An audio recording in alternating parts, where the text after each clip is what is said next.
If you like the story, you can support the author on Patreon. Link is in the description. Chapter 41, The Fairy Tale and Dark Books. Sophique, the previous master, indeed originally intended to sell those books, but he passed away before he had the chance to. So Toby shook his head. Sophique has never liked reading. In his opinion, those books were the least valuable things.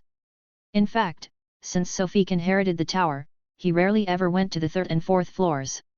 So, when he was financially strapped, the first thing he sold were the things in the laboratory. Wade was shocked. In the magical world, how could anyone think that magical books were the least valuable thing? And Toby, having spent quite some time with his previous master, also thought the books were just waste paper. This was also why he had told Wade earlier that there was nothing of value left in the old house. He hadn't even mentioned the books. From this, it was easy to understand why this Sophique couldn't compete with others. In fact, he couldn't even be called a dark wizard. How could a dark wizard's laboratory be empty? But, fortunately, because of this, when this prodigal sold off the family assets, he started with the equipment on the ground floor, sparing the books in the second and third floors from being sold. "Take me to the second and third floors," Wade said excitedly. In his eyes, these books were the most valuable things in the entire old house. While Toby cheerfully cleaned the wizard's tower, Wade was on the third floor, going through the Somnolan family's collection of books. It wasn't until he came across a manuscript titled The Origins of the Somnolan Family that he finally started to understand some details about this family. Although the Somnolan family wasn't as old as other pureblood families, it had still been around for several centuries. What surprised Wade was that, according to the manuscript, the founder of the Somnolan family was actually a female Yasha. As far as Wade knew, Yashas were considered magical creatures. Later, the Ministry of Magic classified them as humans, just like centaurs and mer people. In fact, despite their extremely ugly appearance, Yashas were very similar to humans. Their image resembled that of a hideous old witch. In Muggle fairy tales, the image of the old, ugly witches was derived from the Yasha. The founder of the Somnolan family was named Letitia Somnolan. She had once become jealous of a princess's beauty and had the princess ingest an excessive amount of Hell's Brew potion, the more potent ancient version of the sleeping potion that Wade had given to Tom tonight. After taking the excessive dose of Hell's Brew, the princess fell into an unconscious state. It wasn't until a wizard appeared. This wizard was very cunning. He applied a stimulating potion to his lips and kissed the princess, which ultimately revived her. Afterward, the king, unaware of the wizard's identity, married the princess to this young wizard. When Wade read this, he couldn't help but scratch his head, because this event seemed remarkably similar to the Muggle fairy tale Sleeping Beauty. It was very likely the original story behind that fairy tale. Wade continued reading. The fact that the princess was revived greatly angered Letitia. However, she was no match for the young wizard and had no choice but to suppress her anger and remain silent. Until the princess and the young wizard had their first child. Letitia stole that child. And this child became the true ancestor of the Somnolan family. This event wasn't revealed until many years after Letitia had taken the child, when she was on her deathbed and confessed the truth to the child. When the child learned the truth and went to search for their biological parents, they found that they had already passed away, and it was impossible to reconnect with their family. In the end, the child chose to return to the tower, and thus the Somnolan family was born. Damn! After reading about the family's origin, even Wade couldn't help but click his tongue in amazement. Putting the manuscript down, Wade began to browse through the other books in the collection. He had to admit, the Somnolan family truly lived up to its centuries-old heritage. Although it didn't have the long history of some pure-blood families, its foundation was certainly not weak. From these manuscripts and books, it was clear that the family had produced many talented individuals. It was just a pity that it all ended in ruin due to Sophique. The more Wade flipped through the books, the more excited he became. His original intention was to find one or two manuscripts or magic books that Dumbledore didn't allow him to see. But now, it seemed that the gains of the night far exceeded his expectations. After quickly browsing through the books on the second floor, Wade went directly up to the third floor. The number of books on the third floor was no less than on the second. It could be said that most of the books on the second floor were experimental manuscripts, magical notes, or even books written by the members of the Somnolan family throughout the generations. The third floor, on the other hand, housed magic books and rare editions collected from outside. The most important thing was that Wade discovered a common feature in the collection on both floors. That was, not a single magic book here could pass approval. It could only be said that, as expected of a dark wizard family, no ordinary magic book could be worthy enough to enter their collection. Wade even found a book titled Revealing the Secrets of Advanced Dark Magic on one of the bookshelves. This meant that all the books in this collection were open to him to read and learn. However, when it comes to using the knowledge inside, it's best to first check if there are any people around. Otherwise, he would definitely end up in Azkaban. Wade read quickly, and he had a deep interest in these books. After flipping through several books, he reluctantly put them down. He glanced at the time and realized it was already 5 a.m. It was time to head back, and the rest of the tower would have to wait for another visit to explore. For safety reasons, he didn't intend to take any of the books with him. After all, his memory was good, and it would be fine to store the knowledge in his mind. "Toby, we should go back." By this time, Toby had already cleaned the entire tower thoroughly. It was just that Wade had been reading for so long, so Toby didn't want to disturb him. "All right, young Master Wade," Toby said cheerfully. Wade was so happy to have inherited this beautiful mansion, and Toby was overjoyed too. "Toby, remember, everything that happened tonight and everything about this old mansion, you cannot tell anyone else. Remember, you must never mention it to anyone," Wade said seriously. "These books must never be seen by Dumbledore. And Tom is even more of a problem. If he ever sees these books, Voldemort will be born 10 years earlier." "Yes," Toby responded seriously. "Hog's head in." "Ugh." Tom was rubbing his head hard. He didn't know why, but he felt like his head was unusually heavy this morning. It was as if he hadn't slept enough, but he had slept a lot. "Are you all right?" Wade asked. "No, it's nothing," Tom replied, shaking his head again. "Drink this." Wade tossed a bottle of stimulant potion to him. Tom's symptoms were definitely because Toby had been too heavy-handed with the drug last night. He was supposed to have just 1 drop. But for Toby, it seems the exact amount of a drop was still open to interpretation. After Tom drank the stimulant potion, he immediately felt much better. He couldn't help but feel even more grateful to Wade. He had no idea that the reason he felt this way was because Wade had drugged him. Poor Tom, completely unaware that he was being manipulated without even realizing it. Tisk. Tisk. Chapter 42, The Characteristics of Slytherin. Since Dumbledore had not yet found a suitable house for the kids, Wade and Tom had to temporarily stay in Hogsmeade before school started. Both Wade and Tom were patient about this. Especially when, this morning, they received several dozen books sent by Dumbledore. However, unlike Tom's excitement, Wade appeared much calmer. For Wade, who had already inherited a massive collection of dark magic books, these books sent by Dumbledore, while quite good, no longer sparked any emotional reaction from him. On the other hand, Tom, unaware of the situation, compared his own excited reaction with Wade's calm demeanor, and immediately felt somewhat ashamed of himself. He felt that he should always be in this calm and composed state, no matter where he was or who he was with. Otherwise, constantly overreacting would make him no different from other ordinary fools. Tom, no matter where I am or who I'm around, even if I'm constantly overshadowed by Wade, I must be the most extraordinary one under his influence." Tom looked at the freshly unpacked books and was about to pick a few, but after glancing at Wade, he pulled his hand back. "Tom, what's wrong? Haven't you been eager to read these books?" Wade asked, puzzled by Tom's behavior. "You choose first," Tom said calmly. Wade was a bit surprised and said, "This is rare, you're actually being so polite today." "I'm not being polite, it's just, you're stronger than I am, so when there are good things, you naturally have the right to choose first," Tom said with a calm expression. "If one day I become stronger than you, I won't be polite with you." Wade could tell that Tom was being completely honest this time. It could only be said that Tom was truly a Slytherin. Although proud, he also had the typical Slytherin trait admiration for the strong. They consider themselves to be strong, and therefore, they also respect those who are stronger than themselves.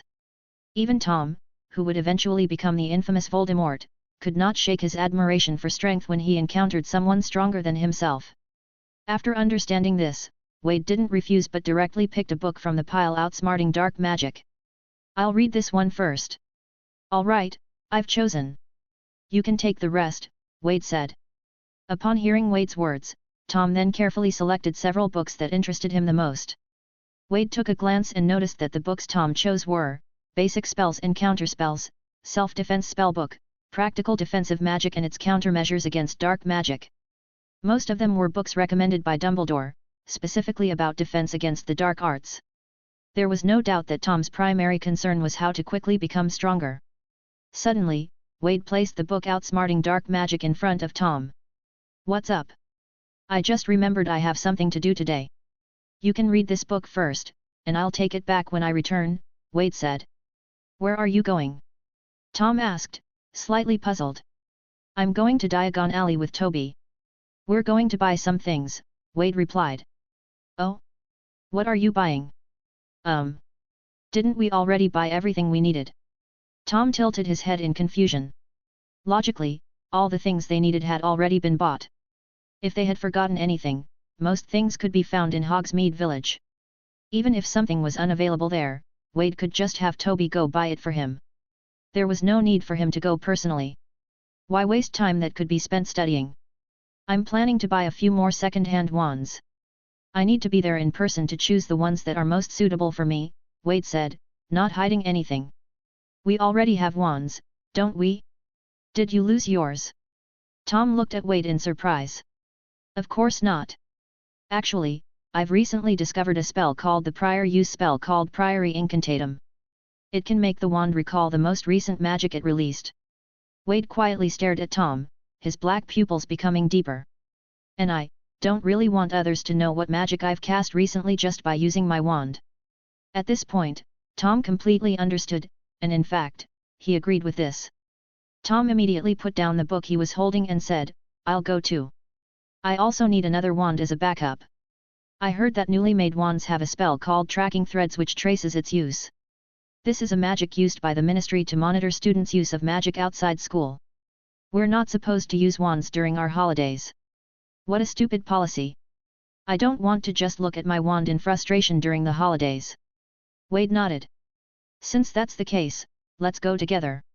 Toby should have had no trouble operating the two young wizards to Diagon Alley. However, since Wade's magical strength was as powerful as an adult wizard's, Toby had to make 2 trips to get them to Diagon Alley. Toby said, "The junk shop, you can find almost anything second-hand there. Although most of it is junk, sometimes you can find some good stuff." He was very familiar with the junk shop. Back in the day, his previous master used to visit there quite often. Without lingering anywhere else, the two of them, along with the house elf guiding them, reached the junk shop's door in just a few minutes. "All right, Toby, I have this list. Please go buy everything on it and wait for us at the spot where we appeared earlier." Wade took out a piece of paper and a bag of gold galleons and handed them to Toby. "Understood, Master Wade." Toby respectfully took the items and disappeared in an instant. "You know, when do you think we'll be able to learn this kind of magic that lets us vanish with a snap?" Tom looked enviously at the spot where Toby had disappeared. "This magic seems to be called apparition, but a house elf's apparition is different from a wizard's. At our current age, we probably still can't learn it." Although Wade said that, he, just like Tom, was definitely tempted. Tom was still young, and his magic was only at the level of an underage wizard, so he wasn't yet ready to learn apparition. However, Wade was different. He already had the magical power equivalent to an adult wizard, so after practicing many advanced spells, he was able to cast them. In other words, he could learn apparition at any time now. But, learning apparition carried a very high risk. A small mistake could easily result in splinching, leaving body parts behind. Usually, when wizards first learn this magic, they need an experienced teacher by their side. In case they splinch, the teacher could help reassemble the separated parts of their body. Wade quietly considered who he could ask to be his protector if he wanted to learn apparition. Practicing alone was definitely not an option. He certainly didn't want his head in one place and his body in another. Uggs! Wade shivered just from thinking about it. Chapter 43, Strange Lighter. Ding-a-ling. The bell at the store entrance rang. Wade and Tom walked in, immediately hit by a strange, unpleasant smell. The store's merchandise was very disorganized. Rather than a store, it could be better described as a warehouse for old items. Second-hand robes were piled up at a counter to the left as you entered, looking like a pile of garbage. A few plainly dressed adult wizards were sorting through them, hoping to find the right size for their children. On the right side, there was a huge mess of books. Most of these books were second-hand textbooks, worn out and old. There were a few other books, but their condition appeared to be average. The ones in good condition were probably already picked over. Tom furrowed his brows as he looked at the trash, feeling a bit relieved. Although going along with Wade on that risky job was terrifying, it also allowed him to escape the fate of having to buy a bunch of junk from places like this. Wade was right. If he had bought this garbage from here and brought it into Hogwarts, he would definitely have been looked down upon. People are judged by their appearance, just like horses are judged by their saddles. Before others get to know your capabilities, they will, of course, judge you by your appearance. Unlike the enthusiastic staff at other stores, the clerk in this store was currently slumped over the counter, dozing off. Only when someone came to check out did he lazily lift his head to process the transaction and collect the money. Since the store's merchandise was cheap, it was no surprise that the clerk's salary wasn't very high. It was completely normal for his enthusiasm to be low. However, despite the clerk's lack of energy, there were still many wizards in the store picking through the items. Wade quickly spotted what he wanted to buy in the glass display window on the storefront side of the shop. A bundle of old wands, along with a large bunch of quills whose feathers had all fallen out, were thrown into the same box, looking like a pile of firewood haphazardly tied together. Tom stared at the second-hand wands, some of which were so broken that the cores were exposed, and his heart sank. Would using these wands to cast spells really not blow him up? Wade wasn't too surprised. After all, what kind of good quality wand could be tossed into a corner like trash? However, these worn-out wands were actually perfect for Wade. After all, many of these wands had probably been scavenged from dead wizards, and were more or less covered with soul rings. In other words, after being used by their former masters, these wands had a high compatibility with dark magic. They were just right for Wade to practice some spells that shouldn't be noticed by others. After a while, Wade happily pulled out a wand from the pile that had only lost some paint. Whoa! Nearly brand new. A rare find. Compared to the other wands, which had their cores exposed, this wand was in surprisingly good condition. "This one's for you," Wade said, handing the wand to Tom as he dove back into the pile of wands. Tom took the wand and waved it casually. Overall, it felt decent. Moreover, this wand gave him a strange feeling, like excitement upon meeting himself. That's the one. This time, when purchasing the wand, there was no Mr. Ollivander nearby to explain things tirelessly. So, Tom had no idea what material the wand was made from. However, since it felt decent to use, it would work fine as a backup wand. When Wade emerged from the pile of wands again, he had 5 second-hand wands in his hands. Though they weren't as good in condition as the one Tom had, they were still functional. At least the cores were still securely enclosed inside the wands. "Why did you buy so many?" Tom asked in confusion. "Better safe than sorry." Wade held the 5 wands in his hand and then looked toward the rest of the store's merchandise. Tom wasn't in a hurry to leave and instead walked toward the large pile of old books. Earlier, Toby had mentioned that while there was a lot of junk here, occasionally someone might find something valuable. Tom thought that maybe hidden in the pile of trash, there might be some valuable magical manuscripts or something similar. Wade had the same idea, and very subtly, he walked over to the pile of books alongside Tom. Tom crouched down, furrowing his brow as he used the old wand to push aside several dirty second-hand textbooks, then carefully began searching. Wade, meanwhile, went around the pile of books, planning to start flipping through from the other side. Just as Wade rounded the corner and was about to look through the unique old books, suddenly, he felt as if something had flashed before his eyes. Wade turned his head in confusion, looking toward the nearby shelf. This shelf was cluttered with many strange alchemy tools, most of which were undoubtedly damaged. Wade walked up to the shelf and soon saw the faint blue glow flickering from it. Like Tom, he pulled out an old wand and began to carefully push aside the jumble of items on the shelf. For these mysterious alchemy tools, whose origins and uses were unclear, Wade was cautious, even if they were damaged. At this point, the source of the faint blue light was finally exposed in front of Wade. It was a golden bar, about the thickness of 2 fingers, with strange patterns carved on its surface that Wade couldn't decipher. It looked like an exquisitely crafted lighter. The faint blue light was now flickering over the strange patterns. Wade gently poked the lighter with his wand. The lighter didn't react, and the blue light continued to flicker. Wade flicked his wand lightly, and a small gecko from the wall flew over, landing on the lighter.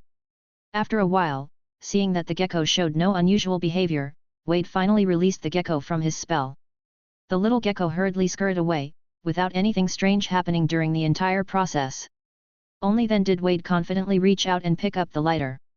In fact, even though this store dealt in second-hand and old goods, it was still a legitimate business and would never buy or sell dark magic items.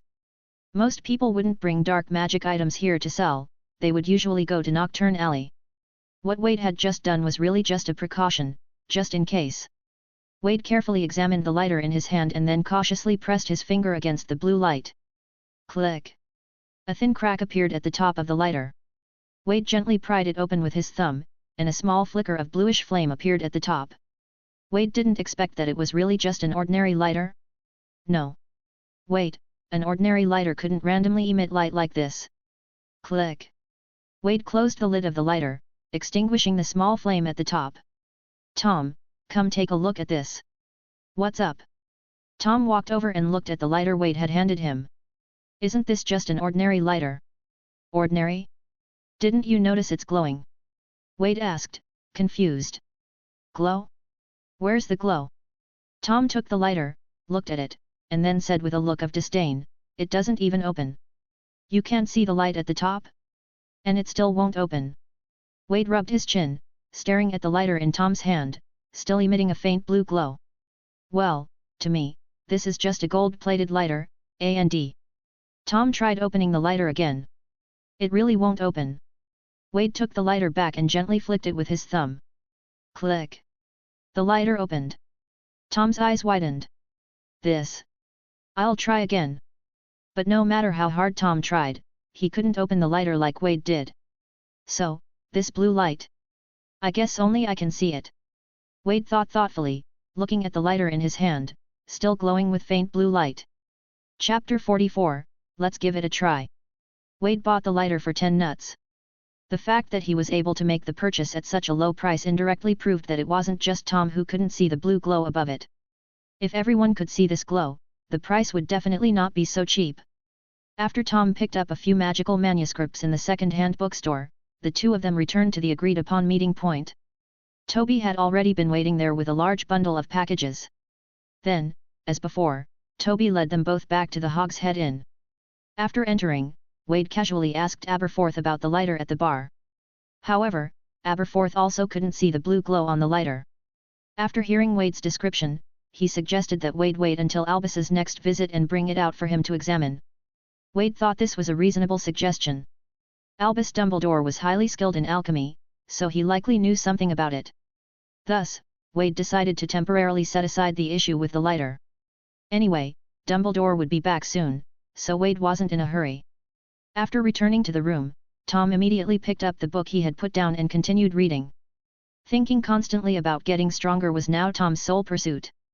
Meanwhile, Wade left the house with the 5 old wands he had just bought.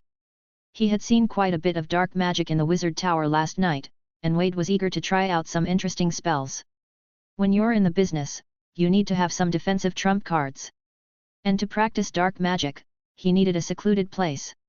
Wade already had a place in mind, and that was the ground floor of the Wizard Tower. The ground floor of the tower had originally been used as a laboratory, but now that the experimental instruments had all been sold off by the previous owner, it was empty. It was just the perfect place for Wade to practice dark magic without any worries. When Aberforth saw that Wade had just returned and was leaving again with Toby, he didn't say much. Previously, Dumbledore had told him that as long as Wade didn't do anything outrageous, there was no need for intervention. This clearly showed that Dumbledore trusted Wade a lot. This was thanks to the good impression Wade had left on Dumbledore earlier. Of course, this was also the purpose behind Wade's constant effort to show off his acting skills in front of Dumbledore. He certainly didn't want to end up like the Tom Riddle in the original story, who, no matter how well he performed at school, was always closely monitored by Dumbledore and never gained trust. That was because he hadn't left a trustworthy impression on Dumbledore from the very beginning. Toby led Wade directly to the ground floor of the Wizard Tower. It looked completely different from when Wade had seen it before. The floor and the surrounding shelves were spotless, and the clutter had been completely cleaned up. It was obvious that Toby had put a lot of effort into the cleaning. Young Master Wade, if you need anything, feel free to command Toby. Toby was also very happy to return to the Wizard Tower. For him, it truly felt like coming home. I might need some targets for practicing dark magic, preferably ones that are sturdy, Wade said. Of course, these are ready, young master. Toby replied, snapping his fingers. Immediately, 5 or 6 black humanoid targets appeared in front of them. Wade slapped one of the dark-colored humanoid targets, feeling its solid texture. Considering that the Somnolan family's entire collection of books consisted of dark magic, it made sense that the practice targets here would be sturdier. If they weren't sturdy, they wouldn't be able to withstand the dark magic attacks from the family members over the years. But now, all these things had become available to Wade. Great, place these targets over there, Wade said with satisfaction. At Wade's command, Toby immediately snapped his fingers, and the heavy humanoid targets floated up, accurately landing in the designated spot. I must say, having a house elf to help really made things a lot easier for Wade. Wade suddenly had a thought. Toby, if I want to learn apparition, can you help me? Toby nodded. Of course, but... Young Master Wade, it's better to wait until you're a bit older before attempting to learn apparition. You're still young, and if you try to learn it now, the chances of splitting will greatly increase. Wade immediately caught onto the key point and eagerly asked, so, if something goes wrong, you can help put my body back together? Yes, Toby nodded. When Master Sophique first started practicing apparition, it was Toby who assisted him. Great. Then I'll leave my safety to you, Toby. Wade said, happily patting Toby's shoulder. House elves never lie to their masters, so since Toby said he could help Wade practice apparition, Wade had full confidence that he could. Once he mastered apparition, it would add another trick to his arsenal. In the future, if he ever found himself in a tough situation, he would have an escape route. Moreover, if he could truly master apparition, this spell would provide him with a huge advantage in combat. Hearing how much his master trusted him, Toby's face briefly lit up with joy, but then concern quickly overtook him. Young Master Wade, you trust me so much, and it touches me deeply. But you're still young. Trying to learn apparition at this age is very dangerous. Toby continued to persuade Wade. While it was true that Wade wouldn't face life-threatening danger with Toby there, if they could avoid the fear of splitting, why take the risk now? Wade smiled, with you here, I'm not worried at all. Oh, my master. Toby will do everything in his power to help you learn apparition. Toby screamed excitedly, even changing his address from young master to master. This shows just how much Wade's simple words of trust moved the house elf. Wade had always believed that in order to get someone to help you wholeheartedly, you first need to give them enough in return. If you want a horse to run fast, you have to let it eat enough grass. For a creature like a house elf, a word of trust from their master was the best kind of nourishment. Master, do you want to practice apparition now? Toby will prepare everything right away. Toby trembled with excitement. Wade had initially planned to wait until next time to learn, as he hadn't planned on starting apparition just yet, so he was completely unprepared. But now, the atmosphere was already set up, so why not try? If he was going to try, then he would go for it. Apparition was much safer than the dark magic he had planned to practice. Also, once he mastered apparition, he wouldn't need Toby's help to travel to and from the Wizard Tower anymore. Let's give it a try then. Chapter 45, Nightmare Magic. Wade took a deep breath and focused his thoughts. The most important thing is to remember the 3 Ds, destination, desire, and deliberation, Toby reminded him solemnly. First, Master Wade must concentrate and visualize the destination in his mind as clearly as possible, Toby explained. Second, he must have determination and a desire to reach that place, flood every fiber of his being. Wade closed his eyes and pictured the scene in his mind, the exact spot where he wanted to appear. He recalled every detail, the worn stone floors of the Wizard Tower, the dim lighting, the scent of old parchment and ink that lingered in the air. Third, Toby continued, Master Wade must be deliberate. He must turn on the spot with absolute certainty, ensuring his magic pulls him through space. Wade took a deep breath, his muscles tensing as he prepared himself. He clenched his fists slightly, concentrating on his desire to move from one place to another in an instant. Remember, Master Wade, the sensation might be uncomfortable at first, Toby warned, his large eyes watching intently. You may feel a moment of compression, as if being squeezed through a tight tube. Wade nodded and took his first attempt. With a sharp twist of his body, he felt an overwhelming pressure wrap around him. It was suffocating, as if invisible bands were constricting every part of his body. His vision blurred, and a moment later, he felt solid ground beneath his feet again. Disoriented, Wade blinked and looked around. He had barely moved an inch. Now focus, rotate in place, allowing yourself to enter the void state. The more confident and composed you are, the easier it will be to succeed. The more hesitant you are, the more likely you are to fail. Toby wasn't exaggerating. He truly had a deep understanding of apparition for wizards. With just a few words, he outlined the key points of the technique. 5 meters in front of Wade, where the humanoid target had originally been positioned, a 1-meter-wide circle was now drawn on the ground. That circle was Wade's target. He had to attempt apparition and land inside it. Holding an old wand in his hand, Wade fixed his gaze on the circle before closing his eyes. Thanks to his excellent memory, the image of the circle was crystal clear in his mind. Then, using the same method he had practiced with occlumency, he focused on his strong desire to reach that exact spot. Finally, he let go and entrusted everything to his magic. Without hesitation, he turned on the spot. Here goes nothing. Pop. When Wade opened his eyes, he was already standing inside the circle. Ah! Master Wade is a genius. You succeeded on your very first attempt. Toby shouted excitedly. Even Wade himself was slightly incredulous. He had already prepared for the possibility of splinching. But on his first try, he actually did it. Was apparition really this easy? Toby, check me over, make sure I haven't left any parts behind. Toby chirped happily. Master Wade, Toby saw everything clearly. You didn't splinch, not even a single hair. You succeeded. And you don't look like someone who just tried apparition for the first time at all. By Merlin's beard. When Toby helped Master Sophique learn apparition, he practiced for over a week, got splinched 5 times, and still hadn't mastered it. Toby suddenly froze mid-sentence, then immediately began smacking his own head with his fists. Oh!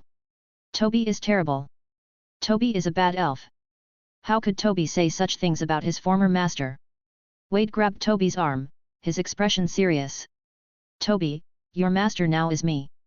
If you must punish yourself, it can only be for my sake. Make sure you remember that. Why yes, master. Toby realized his mistake and looked terrified. House elves, once they recognize a new master, must sever all ties with their previous one. This is why it's rare for house elves to change owners. Most of them simply cannot bear to part with their former masters. Toby's reassignment was an accident caused by the system, but since he had already changed masters, he had to follow this rule. In theory, he was now the property of his current master. That meant he had no right to punish himself over someone else even if that person was his former master. The only one who had the authority to command his self-punishment was his current master. Let this be the last time. All right, let's try apparition again. To prevent Toby from punishing himself over his own mistake once more, Wade immediately issued a new command. Yes, master. Toby drooped his ears and responded. This time, let's try going somewhere farther. Perhaps it was because Wade had gained a deep understanding of magic while studying occlumency, or perhaps it was due to the fact that his magical power was already at the level of an adult wizard. Well, for whatever reason, his mastery of apparition was progressing extraordinarily smoothly. Before long, Wade was able to apparate freely between different floors of the wizard tower at will. As his confidence grew, he became bolder. He covered his face with a cloth and successfully apparat multiple times to Hogsmeade and Diagon Alley, all on his own. Not once did he fail, which left Toby utterly amazed. Finally, when Wade successfully performed side-along apparition with Toby from London back to the wizard tower, he had fully mastered the skill. He hadn't expected that his prior study of occlumency would be so beneficial in learning other magic. This realization delighted Wade. So this was what people meant by understanding one principle and applying it to many. That day and night of effort had not been in vain. Master Wade, congratulations on mastering apparition. Toby squeaked excitedly. However, wizards and witches must pass the apparition test administered by the Department of Magical Transportation's exam before they can legally use apparition. I know, Wade replied absent-mindedly. Just like how driving required a license, apparition required an exam. Only after passing and registering with the Ministry of Magic could a wizard legally use it freely. However, Wade had no intention of taking the exam anytime soon. He planned to keep apparition as a hidden trump card. After all, there were hardly any wizards who mastered apparition at such a young age. If an 11-year-old Wade were to take the exam now, it would undoubtedly cause a sensation. Everyone would know he could apparate. And once that happened, his trump card would be completely exposed. A revealed trump card could never serve as a game changer at a critical moment. Since practicing apparition hadn't taken much time or drained much of his energy, Wade rested for a short while before preparing to continue with his original plan. When he first arrived at the Wizard Tower, he had already selected several dark spells he intended to practice. Among them, the one that intrigued him the most was a dark spell called Nightmare Magic. This spell was recorded in a manuscript on the third floor of the tower, collected by a former member of the Somnolan family, but its original creator was unknown. This spell, upon hitting the target, could instantly pull them into sleep and allow the caster to manipulate their dreams at will. In Wade's view, this spell might be even more effective for interrogation than veridiserum or forced legilimency. And if used for torture, it would be even more terrifying than the Cruciatus Curse. After all, with the ability to control dreams, one could decide exactly what the target would experience. If their deepest fears were forced into an endless loop within their dreams, very few people could withstand such torment. At a higher level of mastery, the caster could even silently infiltrate someone's dreams during natural sleep, manipulate their subconscious, and uncover secrets without leaving a trace. Of course, while this dark magic was incredibly powerful, it was also notoriously difficult to master. The manuscript had been sitting on the third floor of the tower for years, and many members of the Somnolan family had read it, yet only a handful had successfully learned the spell. This was because mastering the magic required an exceptionally strong soul. Wade had long suspected that his soul strength was far greater than that of an average person, which was why he was willing to give this magic a try. Moreover, this spell could be cast with extreme subtlety, even disguised beneath a surface-level stunning spell. At this stage, Wade was in dire need of a hidden yet formidable trump card like this. Chapter 46, Aren't Dark Arts Supposed to Have a Price? Learning nightmare magic was even more difficult than Wade had imagined. It wasn't until he persisted for over 2 hours and fell asleep 4 or 5 times that he truly understood the frustration of the Somnolan family's past generations. This spell was unbelievably demanding to practice. The very first step alone was enough to deter most people. Because to practice nightmare magic, the first requirement was to maintain lucid dreaming. What is lucid dreaming? It means that while you are dreaming, you must realize that you are in a dream and then remain fully aware while trying to control and manipulate the dream. Anyone who has ever had a dream knows that it is incredibly difficult to recognize that you are dreaming while inside the dream. Those who can become aware of their dreams while dreaming are already 1 in 100. And even if someone does realize they are dreaming, staying conscious within the dream and then actively controlling it is another monumental challenge. Most of the time, once someone realizes they are dreaming, they wake up immediately. So the requirement for a powerful soul to master nightmare magic was no mere exaggeration. Toby, what time is it now? Wade rubbed his eyes and asked. He had already taken several naps, and each time, just as he realized he was dreaming, he would wake up, failing once again. Master Wade, it is now 4:21 in the afternoon, Toby's voice came from the second floor. He was in the kitchen preparing afternoon tea and snacks for Wade. Almost 4:30. I can still squeeze in one more nap. Saying this, Wade picked up a nearby old wand and pointed it at his own head once again. Somnus profundus. A white mist drifted from the wand, and Wade's eyes rolled back as he instantly fell asleep once more. Fortunately, with the aid of the spell, this kind of sleep would definitely include dreams. Otherwise, if he just fell asleep without dreaming, this magic would be even harder to practice. As soon as Wade drifted off, he began to dream. In the dream, Wade sat leisurely in a beautiful garden, sipping afternoon tea while reading a book, feeling utterly content. Thanks to his previous research on occlumency and his growing understanding of magical principles, as well as the repeated practice of this spell, Wade once again quickly realized his true state. He sighed and reluctantly set down his teacup and book. Compared to his previous dreams, this one could at least be considered a pleasant one. However, as soon as Wade became aware that he was dreaming, the fragrant tea lost its taste, and the once interesting book became nothing but blank pages. Just like before, as his consciousness awakened, the entire dream began to collapse. The once vibrant garden was suddenly veiled in a monochrome filter, draining all its colors. But then, the collapse of the dreamscape abruptly halted. At the same time, outside the garden's walls, countless wisps of white mist emerged, slowly creeping over the walls and spreading into the garden. Seeing the mist, Wade instinctively began to back away. This scene had appeared in his previous dream experiences as well. Whenever he came into contact with the mist, he would immediately wake up. According to Wade's understanding, this mist was likely a manifestation created by his magic to warn him.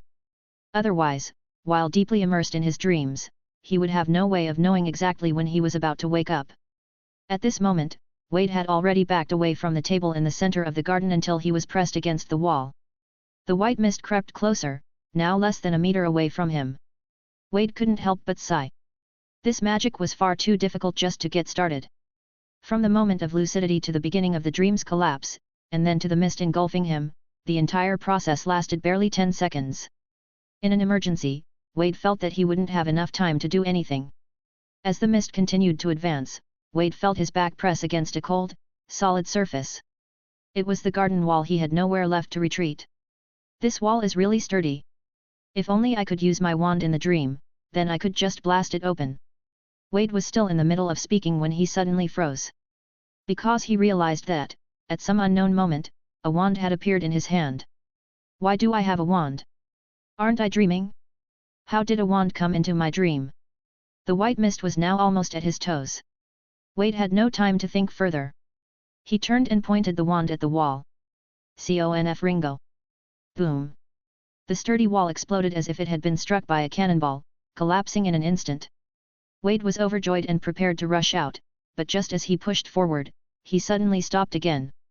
Because beyond the wall, there was absolutely nothing. Only an endless, white void. The entire garden was suspended in this boundless emptiness. Had he reacted just a second later, he would have fallen straight into the void. Wade felt a deep sense of frustration. He had nearly escaped the white mist, only to find there was no path forward. Tisk, if only there were a path. The moment he spoke, a narrow white path suddenly appeared, winding its way into the endless distance. Seeing this, Wade's eyes widened in shock. This is dream manipulation? Of course.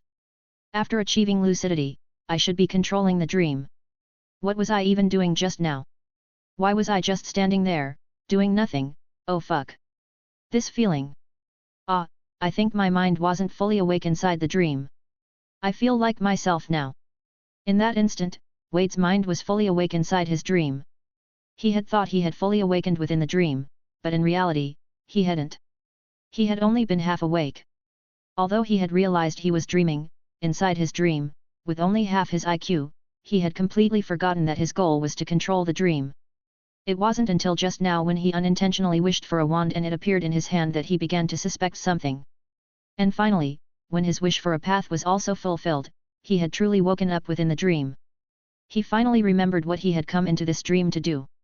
At that moment, the creeping white mist suddenly froze in place, then slowly began to dissipate, as if it had completed some kind of mission. Wade took a deep breath. Change. The moment Wade spoke, the entire dream world underwent an earth-shattering transformation. In an instant, he found himself standing on a bustling street in London. Honk honk. The roads were filled with cars, and people moved through the streets in a constant flow. Clatter clatter. Chit-chat. However, the farther an object was from Wade, the more blurred and distorted it became until it eventually dissolved into a vast emptiness. After all, Wade hadn't actually travelled to London. Everything before him, the sights and sounds of London, was merely an illusion he had conjured within his dream. For now, he could only recreate a small portion of a London street, anything beyond that was beyond his reach. Beyond this small street scene, the outside world remained an endless void. But this was proof of something crucial. Wade had successfully altered his dream. Just as he was about to change the dream again, shifting the setting to a new location, a sudden sharp pain stabbed through his head. A wave of dizziness overwhelmed him, and the world turned upside down. Ha! Wade's eyes snapped open, his gaze dazed as he took in his surroundings. So, he had already woken up from the dream. At that moment, Wade felt an overwhelming wave of drowsiness crashing over him, completely draining his energy. Forcing himself to stay awake, he pulled out a vial of invigoration draft from his robes and downed it in a few quick gulps. After several minutes of rest, he finally began to recover. Manipulating the dream world and conjuring a vision of London's streets had drained an immense amount of his soul energy and mental strength, leaving him utterly exhausted. However, as he slowly regained his senses, Wade was startled to realize that his soul strength had actually grown stronger. Wow! In other words, this nightmare magic, although currently unsustainable for long durations, could train his soul strength and enhance his mental resilience. A dark spell that didn't harm the caster but instead granted them a permanent buff? How does that even make sense? Wait a minute, aren't dark arts supposed to have a price? Chapter 47, The Strange Dream appears again. No matter what, being able to initially manipulate his own dreams meant that Wade had officially stepped onto the threshold of nightmare magic. Among the past generations of the Somnolan family, very few had ever achieved this. According to the records in the manuscript, Wade's next step was to gradually expand the size of the dream space he could control. Right now, he could only simulate a small corner of a London street within his dreams. Based on the notes, once he could expand his dream environment to encompass an entire street, he would finally be ready for the final step, a step so absurd and paradoxical that just reading about it made him skeptical. How was that even possible? This is completely bonkers. Because the final step required him to bring the power of the dream into reality while fully awake. For instance, he would need to project the London street he conjured in his dream into the real world so that others could see it too. And the most critical part? During the process, the caster must remain completely awake and conscious. In other words, Wade had to make his daydreams visible to the waking world. As long as he could achieve this final step, he would be able to put others to sleep and manipulate their dreams at will. Reading this, Wade immediately knew this was not a goal he could accomplish in the short term. Without hesitation, he set the manuscript aside, stood up, and stretched lazily. His mood instantly brightened again. Although reaching the final step was extremely difficult, practicing this magic continuously strengthened his soul. That benefit alone was already worth it. After all, it had been experimentally proven that magical strength was directly linked to the strength of one's soul. In a world where magic only seemed to grow stronger with age, Wade had found a way to increase it through training. This was an absolute win. Toby, let's head back. Yes, Master Wade. Would you like to apparate on your own, or should I take you? Toby asked attentively. Take me. Right now, it feels like I can't cast magic at all. Every time I try, my head starts aching. I need to get back and have a proper sleep. Back at the Hog's Head Inn, Wade barely touched his pillow before falling into a deep sleep. Invigoration draft could only temporarily boost his spirits. However, the consumed soul energy couldn't be replenished immediately, it could only recover slowly through sleep. Following Wade's instructions, Toby sat beside his bed, carefully tending to him, never leaving his side, which made Tom grind his teeth in frustration. That bastard really doesn't give me any chances. With Toby watching over him, Tom had no opportunity to attack Wade. While he felt a deep sense of regret, he was also completely puzzled. It was just a few hours out, so why was this guy who could usually stay awake for days without issue suddenly so exhausted? Looking at him now, he seemed like he hadn't slept in a whole month. Toby, where did you take Wade? Why is he so tired? Tom asked. Toby promised Master Wade that I would say nothing. Even to Master Wade's best friend, Master Tom, I cannot tell. Toby answered solemnly. Tom frowned. His instincts told him this was related to Wade's hidden power. But... sigh. He had already learned a lot about house elves by now. A house elf would never disobey its master's orders, which meant he had no way of prying any information from Toby at all. However, Toby definitely knew something about Wade's secret. Tom secretly made up his mind one day, when he learned magic that could pry into others' inner secrets, he would start with Toby and finally uncover the truth behind Wade's power. When that time came, all debts would be repaid. But for now, he just came back and went straight to sleep. Did he even eat? He better not starve himself. Thank you for your concern, Master Wade has already eaten, Toby replied. Wade slept for a very long time. Even Tom, a true workaholic, was starting to feel drowsy waiting for him, yet Wade still showed no signs of waking up. Tom glanced at Toby, who remained alert and watchful at Wade's bedside, and couldn't help but curse a few times in his heart. Finally, he gave up, lay down on his own bed, and pulled the blanket over himself. As the night deepened, Tom's breathing gradually steadied. Suddenly, Wade's fingers twitched, and his once peaceful eyes began shifting rapidly beneath his closed eyelids.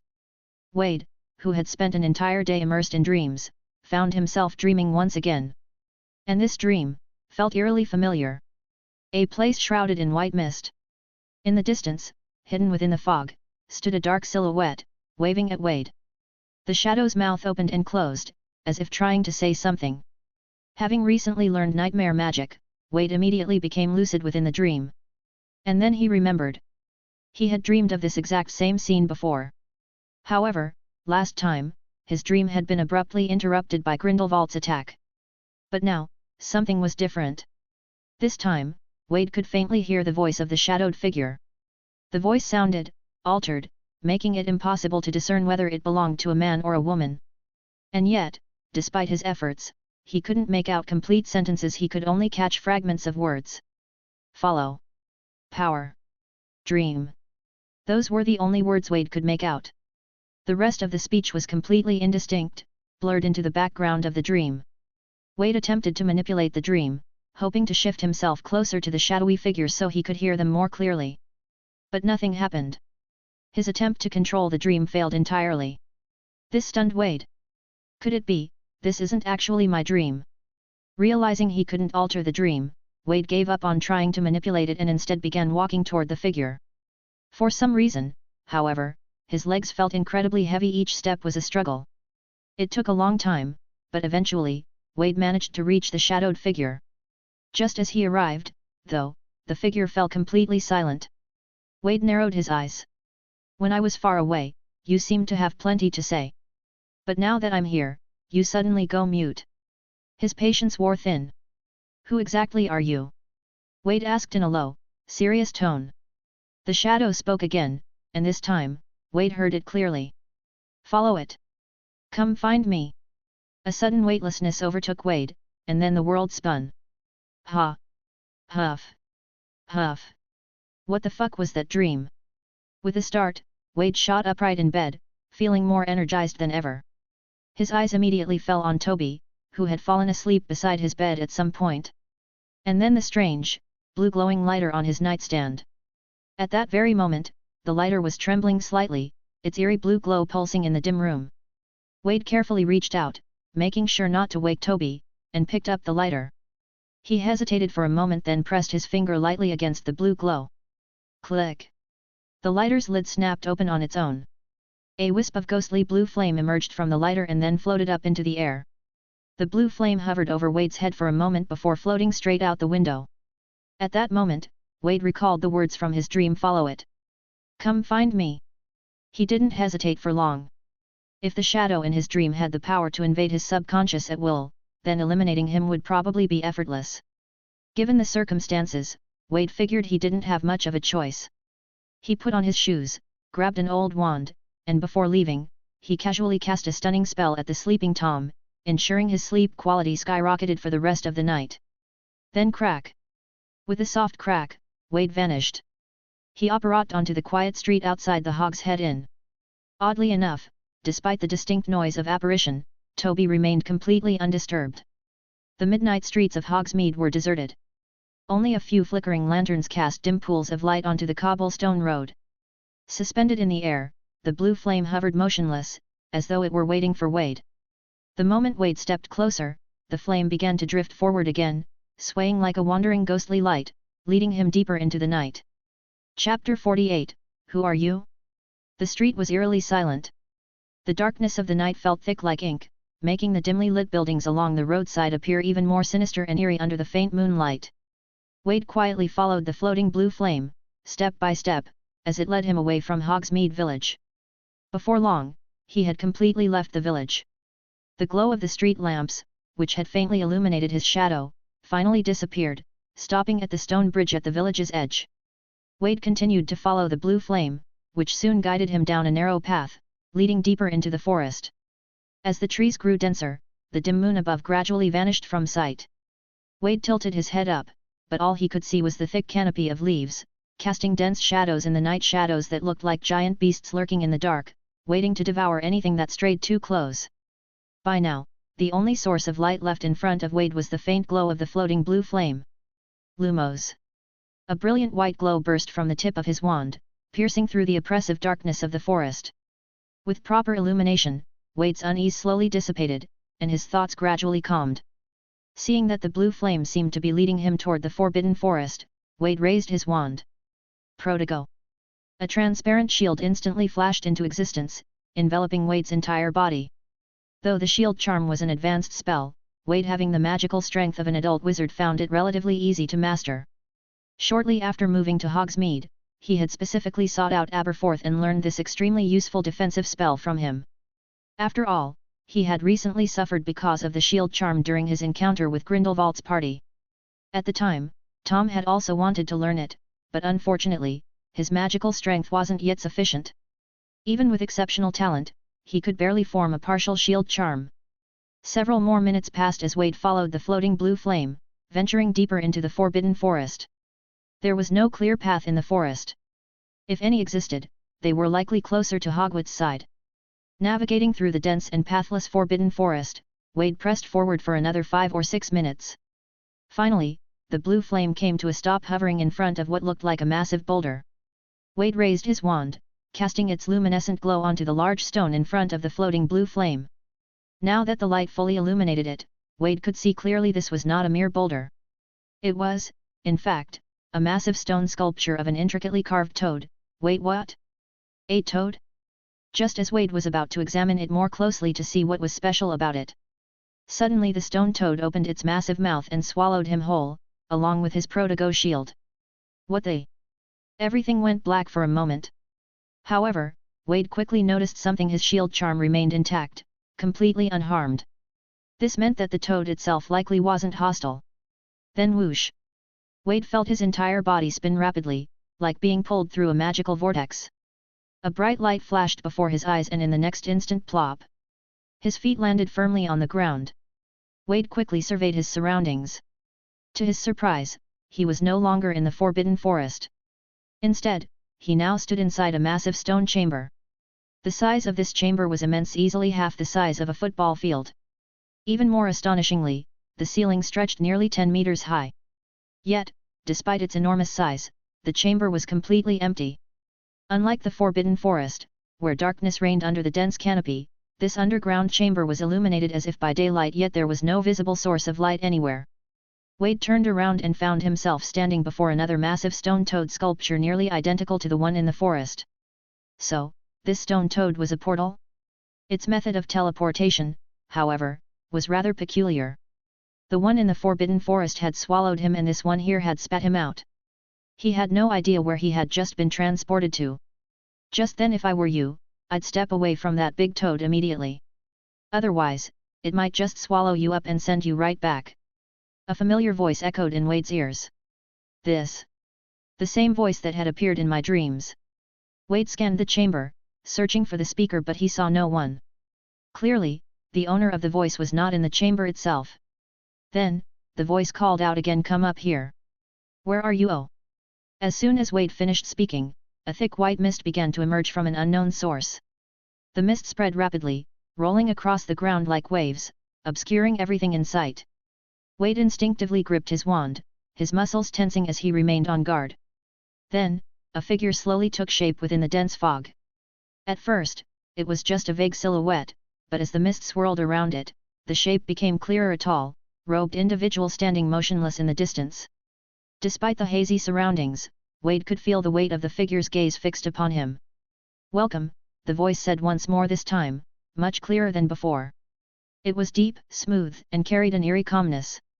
Wade narrowed his eyes, staring at the robed figure. "Who are you?" he asked cautiously. The mist continued to swirl, distorting the space between them, but the figure remained unmoving. "That's not important," the voice replied. "What matters is why you are here." Wade tightened his grip on his wand. "I was led here by that fire," he said. "You told me to follow it." "Yes," the figure responded. "And you came." A pause. "Now, let's see if you are truly worthy." The mist quickly filled the vast stone chamber. Wade's expression grew unusually solemn as he recognized the familiar white haze. Nightmare magic. The moment the thought surfaced in his mind, the entire environment shifted in an instant. The once barren stone chamber had transformed, becoming a vast, blooming garden filled with birdsong and fragrant flowers. Wade stared at the sight in shock. There was no doubt the person in front of him had mastered nightmare magic to a degree far beyond his own. Their skill had already reached the level of affecting others. Wade, however, was not discouraged by this realization. After all, he had only started learning this magic a day ago. He was confident that one day, he would reach the same level.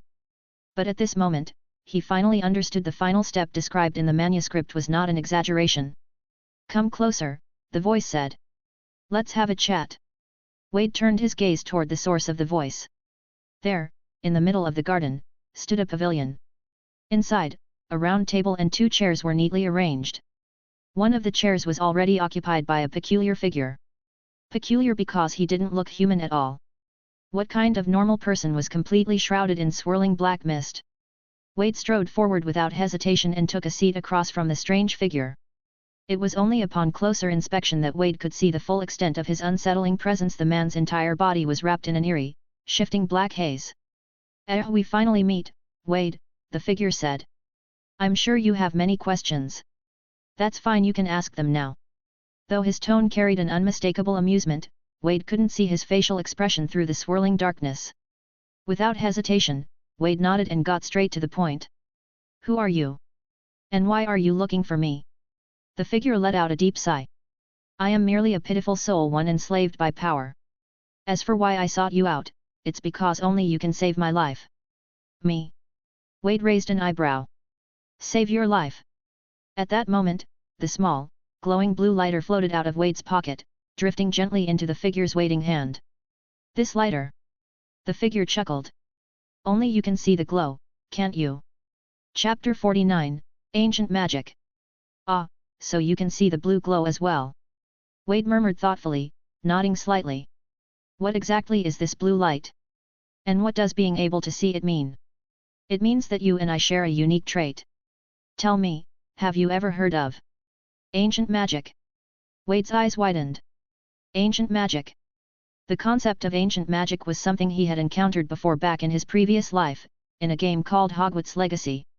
It was a form of powerful magic, one that only a select few witches and wizards could perceive and wield. In that game, it had been the protagonist's greatest advantage, essentially, their ultimate ability. "It seems you already have some knowledge of it," the figure mused. "That saves me the trouble of explaining too much." He didn't question how Wade knew about ancient magic, he simply cast a glance at the table. In an instant, a finely crafted teapot and 2 teacups appeared before them. The teapot floated into the air on its own, pouring steaming tea into the 2 cups. One of them then drifted gently toward Wade, settling in front of him. A rich aroma of black tea filled the air. However, Wade made no move to touch the cup. "This may be a dream," the figure said casually, "but the sensations you experience here are quite real. So why not have a sip before continuing your questions?" Wade sighed and finally lifted the teacup to take a sip. The fragrance lingered on his tongue. "A tea this exquisite probably only exists in dreams." He mused before continuing, "Why do you also know nightmare magic? Are you from the Somnolan family?" The shadowy figure shook his head. "No, I am not a member of the Somnolan family. The reason I know this magic is because I was the one who created it. However, several decades ago, I did teach it to someone from the Somnolan family." "That's impossible," Wade immediately countered. "The manuscript recording this magic is at least a few centuries old. How could you have only taught it to them a few decades ago?" The figure let out a helpless sigh. "What choice did I have? You specifically sought out dark magic from centuries past. I had to use some tricks to make sure that manuscript appeared to have the historical depth necessary to catch your interest." "What they?" Wade looked at him in astonishment. "You were watching me while I was choosing dark magic." The figure exhaled again, as if speaking to a particularly slow student. "Wade, I know you far better than you think. In fact, the moment I discovered that you possessed the same unique trait as I do, I wanted to communicate with you in your dreams. But you were too far away. The distance exceeded the limits of this magic. Even I could only barely manifest before you, I couldn't speak to you at all. Then, I realized you had unexpectedly inherited the Somnolan family's tower. And, by sheer coincidence, you happened to have a lighter imbued with ancient magic." Wade narrowed his eyes. "So, you guided me toward the manuscript on nightmare magic, leading me to practice it. Only by learning this magic would I be able to hear your voice in my dreams, and then, using the lighter, you were able to lead me here. Yes. I had to find a way to bring you before me, the figure admitted. Wade fell silent for a long moment before suddenly asking, those white mists that appeared in my dreams, that was your doing too, wasn't it? Yes. The figure nodded. No wonder. But thanks to those white mists guiding me, I was able to grasp the fundamentals of nightmare magic much faster, Wade said thoughtfully. That was my intention, because I don't have much time left. I couldn't afford to wait for you to learn nightmare magic at your own pace, so I had to give you a push. If you feel offended by that, I apologize in advance. Wade stared intently at the shadowy figure before him. Right now, apart from you and me, is there anyone else who possesses the traits of ancient magic? No. As of now, you are the only one I have found, the figure replied. Wade took a deep breath. This guy, could he be the protagonist of Hogwarts Legacy? That was a man who couldn't even attend a single class without taking out 7 or 8 people along the way. And yet, he had ended up like this? Why couldn't you just approach me directly? Wade asked in a single breath. Why go through all the trouble of contacting me through dreams? And even now that I'm here, why can't you show me your true face? As I said at the beginning, I am a pitiful man enslaved by power. I failed my teacher's expectations. I absorbed too much ancient magic, the figure spoke with deep bitterness. By the time I realized that the ancient magic within me had grown too excessive, it was already too late. I paid the price for my arrogance. I am at constant risk of self-destruction. And when that happens, the explosion could be powerful enough to wipe out an entire city. Back then, a friend of mine who was highly skilled in alchemy crafted a cloak for me. This cloak could temporarily freeze all the ancient magic within me, delaying my death. But at the same time, my own body was also frozen. For safety's sake, my friends moved me here, far away from people, and tried to figure out a way to solve my problem. In the end, I've been stuck here for decades. Now, my friends haven't visited me in a long time. Perhaps they have all passed away. I can no longer sense them. I have no way of leaving, my friends are gone, so my only option was to contact you through dreams. Wade asked, puzzled, but if you can't even leave this place, how did you discover that I had this trait? And how do you know so much about me? The figure answered, that brings us to nightmare magic. Do you know how I created this magic? Wade shook his head. You should be able to imagine what it's like being trapped here, unable to move at all, for decades. The sheer boredom alone is unbearable. But the helplessness, the feeling of being completely powerless, that is far worse, the figure's voice grew more intense. Later, after I created nightmare magic, I was no longer as bored, nor as hopeless. As time passed, I realized that the power of my dreams could extend outward, allowing me to observe many, many things. Wade immediately understood this man had created nightmare magic simply because he was too bored.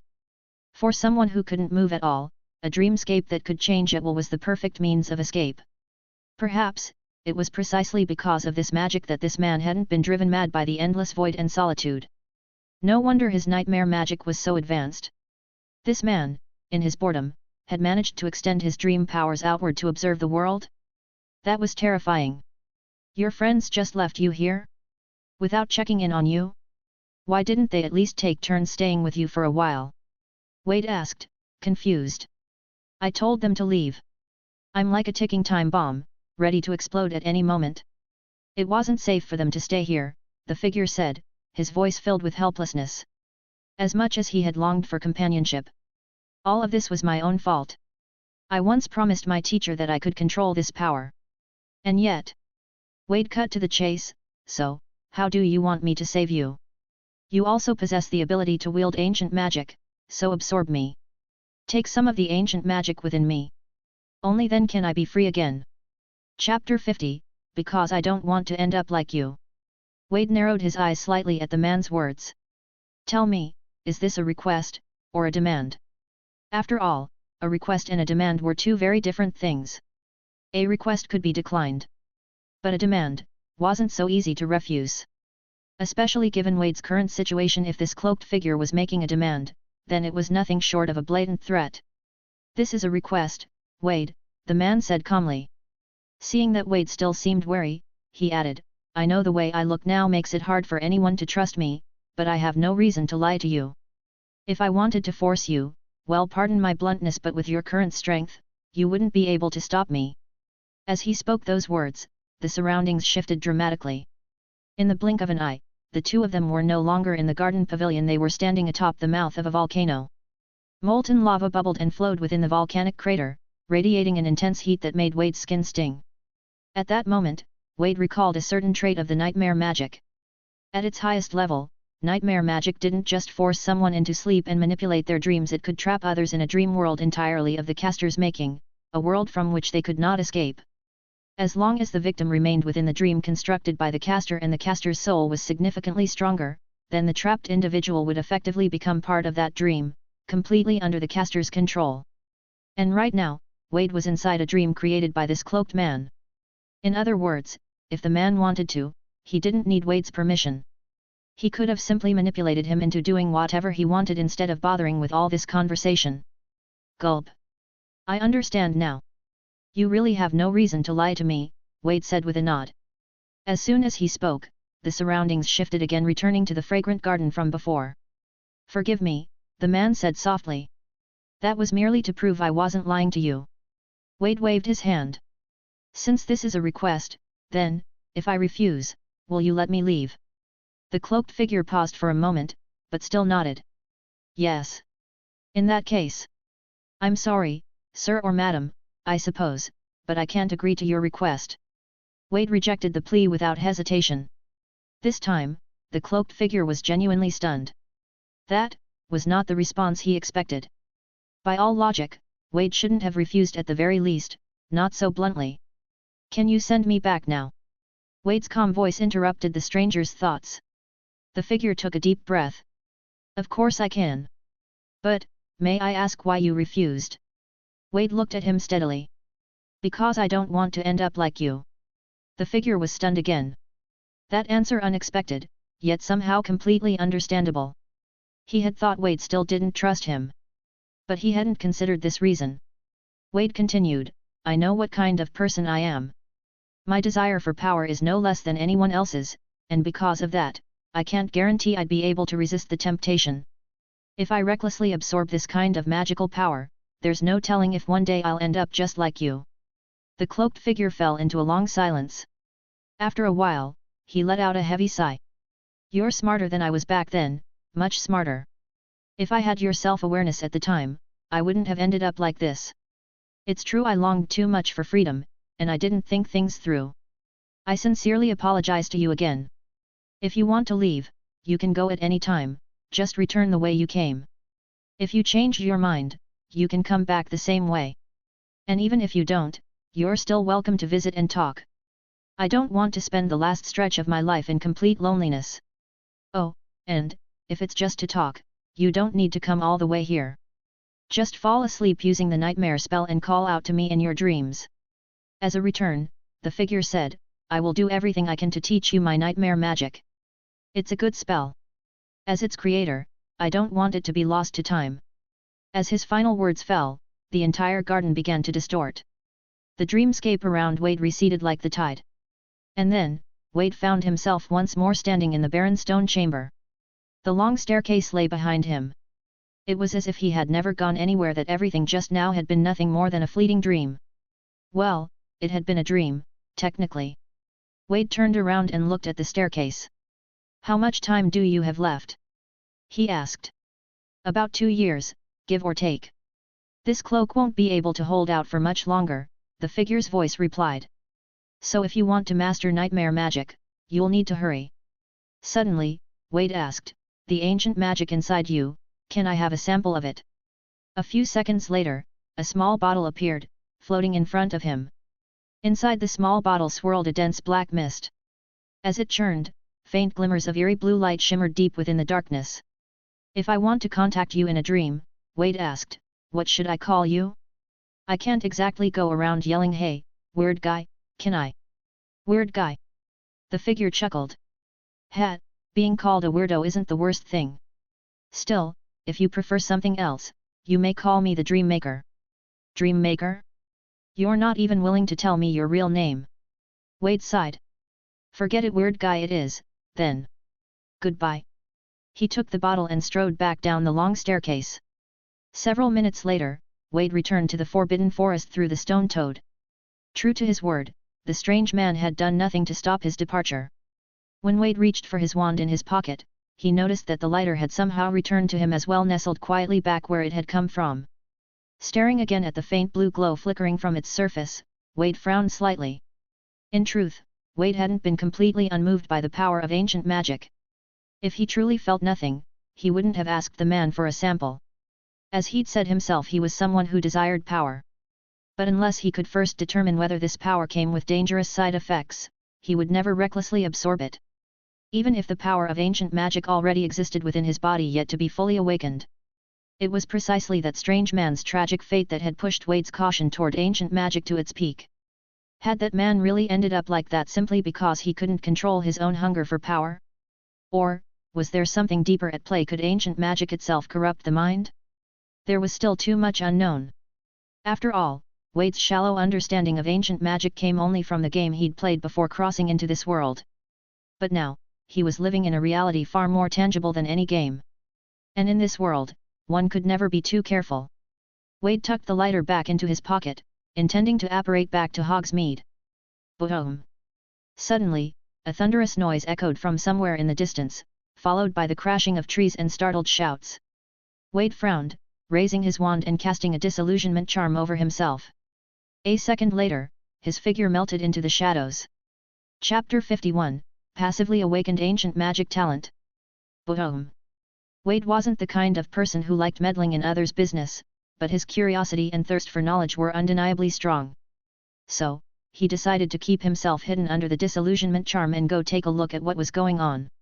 If it turned out to be something he could handle, Wade didn't mind earning a few merit points out of it. Even if the system's virtua shop hadn't refreshed anything interesting lately. Although the disillusionment charm didn't make him completely invisible, under the cover of night, Wade was still able to silently approach the source of the noise. No! Wake up! It's me! His roar. Boom! I can't hurt you! Please, wake up! I'm begging you! Boom! Ugh! I'm losing control! I can't hurt you, I can't! Wade found the voice incredibly familiar. Hiding behind a large tree, he carefully poked his head out and looked toward the source of the noise not far ahead. Because the trees in that area had already been toppled, the bright moonlight clearly illuminated the chaos. When he saw the people there, Wade's pupils contracted slightly. Amid the wreckage and disorder, Orurelius was looking battered and exhausted, frantically dodging the attacks of a massive serpent. Oh! That serpent! Wade recognized it instantly. It was Najini, the same one who had briefly regained her sanity and let him and Tom go all those months ago. Right. The situation now was pretty clear, old acquaintances had reunited, and then Najini had suddenly lost control again. And now, with her beastly instincts taking over, she had decided to treat Orurelius like a late-night snack. Still, Orurelius Dumbledore truly lived up to the name of the Dumbledore family. Even while facing Nagini's relentless storm of attacks, he was managing to wield his wand and use various spells to defend himself with considerable skill. However, from the look of things, Orurelius wasn't doing so well. If he were in good health, Nagini wouldn't be able to harm him, but right now, Orurelius's condition was clearly far from ideal. That much was obvious from the wisps of black smoke constantly seeping from his body. There was no doubt about it, Orurelius was on the verge of losing control over the obscurial inside him. If this kept up, there were only two possible outcomes: either Orurelius would be swallowed whole by Najini, or, losing all control, he'd transform into an obscurial and tear her apart. Wade sighed. At this point, he couldn't just stand by and watch. During his time lodging at the Hog's Head, Aberforth had treated both him and Tom kindly. Wade had asked him for help on several magical matters, and Aberforth had never once turned him away. Now that Aberforth's son was in danger, Wade couldn't ignore it. It'll get me a lot of merit points, kikik. Thankfully, saving Orurelius wasn't all that difficult. All he needed to do was grab him and disapparate away. Snap! Wade anticipated the direction in which Orurelius was dodging and apparat to that spot ahead of time. When someone suddenly appeared in his escape path, Orurelius was startled nearly out of his skin. You! Hold on tight! Crack! Wade grabbed Orurelius and vanished on the spot. The moment their figures disappeared, Nagini's gaping jaws snapped down right where they'd just been biting nothing but air. Crack! When Wade and Orurelius reappeared, they were already inside the hallway on the first floor of the Hogshead Inn. Orurelius clutched Wade's arm tightly. No. I can't stay here. Get me out of here. I'm about to lose control. As he spoke, the black mist pouring off his body grew even denser. Wade rubbed his temple, feeling a headache coming on. Come on, man, knowing your condition, why'd you run off like that? I saw an old friend. I just wanted to see her one last time. If nothing unexpected happened, this would have been our final meeting. So.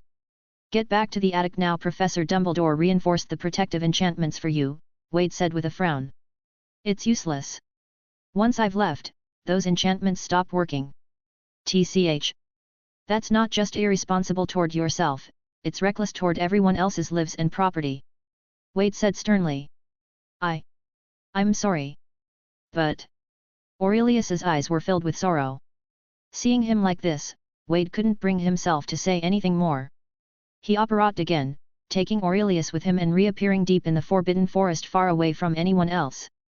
Go, you need to leave. Orurelius leaned weakly against a tree and pushed Wade away with effort. I'm about to lose control. If I do, I'll attack everything living around me. You'll be okay, right? I don't think I'm dying yet. As long as I can hold out. Just go. Orurelius could barely get the words out now. Wade didn't hesitate. He turned and vanished from the spot. And in the very instant he disappeared, a wave of violent black mist erupted behind him, surging like a tidal wave and reducing that part of the forest to rubble. Even standing at the edge of the Forbidden Forest, Wade could still faintly hear the distant tremors. The violent surge of magical energy, even from such a distance, still left Wade deeply shaken. No wonder they call it an obscurial, the sheer scale of destruction is fucking overwhelming. Still, Wade had no intention of just standing there doing nothing. He felt that he had to find a way to notify Aberforth Orurelius was in desperate need of him right now. But, how am I supposed to do that? He couldn't just tell Aberforth directly. If he did, there'd be no hiding the fact that he had already learned apparition. And how was he supposed to explain why he was wandering the Forbidden Forest in the middle of the night, instead of being in bed? As Wade mulled over how to come up with a believable excuse suddenly, a foul stench burst out from beside him. Protego. Without hesitation, Wade cast a shield charm around himself. Just as the protective barrier formed, a gaping maw clamped down on it with a bone-crunching snap. Boom! Wade, along with his shield charm, was sent flying through the air. Najini. Hi there. I almost forgot about you. The snake, teeth still aching from the impact, let out a furious hiss and lunged toward Wade once more, fangs bared. Crack! In the blink of an eye, Wade vanished from midair, reappearing behind Najini in a short-range apparition. Even so, Wade was no longer the same as when they'd first met. With a flick of his wand, he cast a transfiguration spell. The dead branches on the ground suddenly writhed to life, twisting and slithering like serpents of their own. In the next moment, thick vines surged forth, aiming to bind Najini where she stood. But Najini's power was overwhelming. Before the vines could fully restrain her, she lashed out with her tail. Boom! Wade was flung through the air, crashing hard into the trunk of a massive tree. If not for the shield charm protecting him, Wade wasn't sure he'd have survived that blow. Even so, his head was still ringing from the impact. A massive crack had formed across his shield charm. After all, while Wade's magical strength rivaled that of an adult wizard, his body was still that of an 11-year-old, frail and underdeveloped. Just as he prepared to apparate away, a sudden, strange sensation made him pause. It wasn't danger from Nagini that triggered it, but something else. Wade quickly rummaged through his pocket and poured out a handful of shattered glass. Oops! The vial that had contained the sample of ancient magic, it was broken. And the magic inside was gone. That's when Wade realized what felt off. Something inside his body had just awakened. At this very moment, he could clearly sense a strange, potent power stirring deep within him. It was like being in a game where, underneath his usual mana bar, a second, separate one had suddenly appeared, glowing, full, and unknown. And that new mana bar was flashing like crazy. As if a special move was fully charged and ready to unleash. Wade immediately realized what was happening, this was ancient magic. Just now, he had accidentally absorbed the ancient magic from the vial, and in doing so, he had awakened the dormant force already slumbering within him. In that instant, Wade felt his entire body surge with power and intense, overwhelming urge to release it all boiled up inside him. At the same time, for reasons unknown, Najini, who had been thrashing wildly against the vines, suddenly slowed down. Her movements grew sluggish, almost subdued. Wade narrowed his eyes, locking onto her. A faint red gleam flickered in his pupils. Saa! With a sharp swish of his wand through the air, Nagini's massive serpentine body began to shrink at an alarming speed.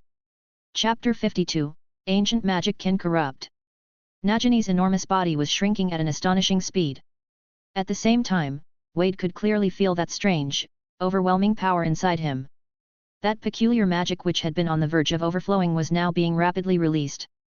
It was obvious that it was his transfiguration spell that had shrunk Najini. But it wasn't just transfiguration. To be precise, it was a transfiguration cast using ancient magic. By channeling all the ancient magic in his body into that one spell, Wade had unleashed an effect countless times stronger than any ordinary transfiguration. He knew very well. If he had used only his regular magic, with his current strength, there was no way he could have caused such a drastic transformation in Najini. He had witnessed her magical resistance back in the sewers the first time they met. It was formidable. Before long, the violently thrashing Najini was completely immobilized. Because now, her massive serpent form had shrunk to barely half a meter in length, and no thicker than a pair of chopsticks. The very vines binding her to the ground were now thicker than her entire body. Wade walked over and stared in astonishment at the pocket-sized version of Najini lying on the ground. He had seen something like this before, back in the game, when the protagonist used ancient magic to shrink a giant spider before stomping it flat. At the time, he hadn't thought much of it, but now, actually witnessing it with his own eyes, even using it himself, it was utterly insane. Only now did he truly understand the appeal of ancient magic. Although with his current reserves, this kind of powerful attack seemed to only be usable once per day, the sensation it brought him was overwhelming, pure, unfiltered elation. Wade's hands trembled slightly. Just this tiny amount of ancient magic within him was enough to make him feel this good. What if he absorbed more? He didn't need to think about it to know the answer. If he had accepted that strange man's request earlier, it wouldn't have taken long before he became another version of him. Maybe even worse, because unlike that man, Wade didn't have a friend who could craft him a stasis cloak to hold everything in check. The truth was, this kind of power wasn't just a temptation for Wade. It was the kind of power that could tempt anyone. Ha! Phew! Wade clenched his fists and took a deep breath, forcefully snuffing out the impulse to turn around and go back to that strange man right now. Without the confidence to suppress his own desires, he absolutely could not return. Besides, who was to say this overwhelming craving for ancient magic wasn't itself a side effect brought on by the magic? One day I'll lord over the world through my magic. I shouldn't let this magic lord over my mind. Caution! Vigilance! Wade silently reminded himself. Stupefy! After being shrunk, Nagini's physical resistance had also been drastically reduced. If Wade really wanted to, he could crush her with a single stomp right now.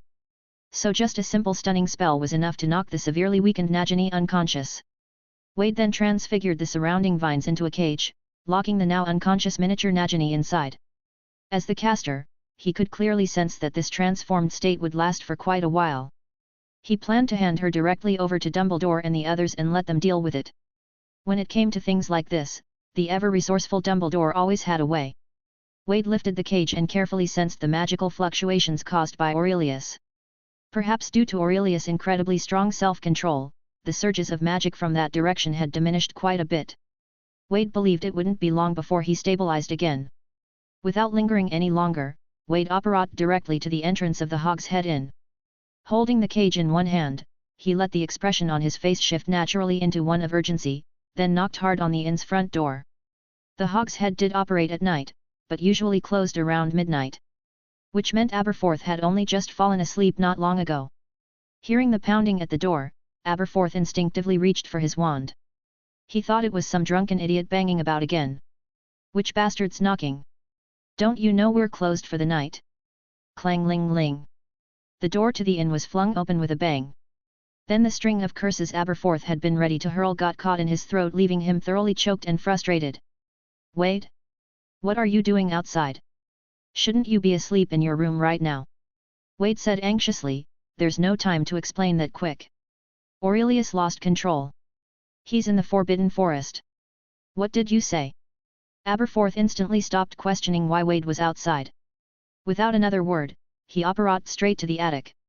When he saw it was completely empty, he reappeared in front of Wade. Grabbing Wade's arm, Aberforth asked urgently, do you remember where exactly he is? Of course Wade didn't even finish his sentence before Aberforth seized him and apparate them both to the edge of the Forbidden Forest. They landed on the side closest to Hogsmeade. Did you see which way he went? Aberforth asked, his voice full of urgency. Wade paused, then pointed in a direction and said, that way. In truth, the forest was pitch black, and every part of it looked the same. Wade wasn't entirely sure either. Fortunately, the magical fluctuations from Orurelius's obscurial form were immense. Wade could still clearly sense the direction. What puzzled him, however, was why Aberforth couldn't feel it too. Good. Stay here and don't go anywhere. Whatever you do, don't go into the forest. Your Professor Albus will be here soon. Aberforth gave his instructions urgently, then waved his wand in the direction of Hogwarts. A translucent white goat shot out from the tip and galloped off into the distance. It was a patroness. Then, Aberforth pulled a broom out of Merlin knows where, swung a leg over it, and shot up into the sky in the direction Wade had pointed. Wade watched the disappearing goat-shaped patroness, his eyes lighting up. If he wasn't mistaken, that had to be the patroness charm. And that white billy goat must have been Aberforth's patroness. In the future, when Dumbledore founded the Order of the Phoenix, its members often used patronuses to send messages. He hadn't expected the technique to already exist at this point in time. Still, with Dumbledore himself about to arrive any minute, Wade quickly ran through the events of the night again in his head, making sure everything was in order. He already had it all planned out, what he was willing to say, and what he wasn't. It wasn't long before. Pop! The sound of apparition rang out, and Dumbledore appeared beside Wade. I heard from Aberforth that you saw Orurelius lose control and run into the Forbidden Forest. Yes, Professor, Wade nodded. A flicker of doubt flashed in Dumbledore's eyes, but he also knew now wasn't the time for questions. I'll take you back to the inn first. Wait for me there. I need to go find them. I'm afraid Aberforth may not be able to handle this on his own. Chapter 53, Dumbledore, you can trust me. No need, let's go back together. Aberforth's voice came from within the forest. He emerged carrying a deathly pale Orurelius on his back. Orurelius's eyes were shut, but thankfully, he was still breathing. It seemed he had only fainted. As he himself had said, he could still hang on, he wasn't going to die just yet. Very well. Snap! In the blink of an eye, they all apparate back to the Hogshead Inn. Aberforth carried Orurelius back up to the attic. Meanwhile, Wade was left downstairs with Dumbledore, sitting together at the bar. I believe you may have a few things to explain, Dumbledore said calmly. Wade sighed. What a night, Professor. Truly, a very thrilling night. He wasn't lying either. If his magical abilities hadn't improved significantly lately, he'd already be inside Nagini's stomach by now. Dumbledore didn't interrupt. He simply continued to listen quietly. Look at this. Wade placed the cage containing Nagini onto the bar counter. What is this? Dumbledore asked. In truth, he had wanted to ask the moment he saw Wade carrying the cage, since Wade had been holding onto it this entire time without letting go. There's a shrunken Nagini inside, Wade replied. Dumbledore immediately leaned closer to examine the cage. Sure enough, through the narrow gaps in the bars, he saw a small green snake curled up inside. What exactly happened? I ran into her in the Forbidden Forest, Wade explained. She attacked me, so I subdued her, used a little transformation magic to shrink her down, and then locked her in the cage. Dumbledore stared at Wade in astonishment. The calm way he'd just said all that, it was as if he had no idea how shocking his words were. Dumbledore still remembered finding one of Nagini's scales in the sewers. He knew full well how much her size had increased since back then. An 11-year-old wizard, facing such an aggressive and massive serpent, shouldn't have had the slightest hope of survival by any reasonable measure. And yet, Wade was now claiming not only to have subdued her, but to have used a transformation magic to shrink such a giant snake down to this tiny size? Just thinking about it sounded absurd. But Dumbledore wasn't the type of professor to dismiss his students lightly. By all logic, you shouldn't have had the power to escape from Najini. Was it Orurelius who helped you? Wade shook his head. No, he'd already left by the time I confronted Najini. So you faced her alone, and still managed to subdue her? Yes. Wade nodded without hesitation. Dumbledore didn't press him further for the moment. Instead, he reached out and gently touched the cage made of vines. Instantly, the cage unraveled, the vines retreating and collapsing into a pile of dried yellow leaves scattered across the bar counter. Clearly, these fallen leaves were the original form of the transfiguration used to create the cage.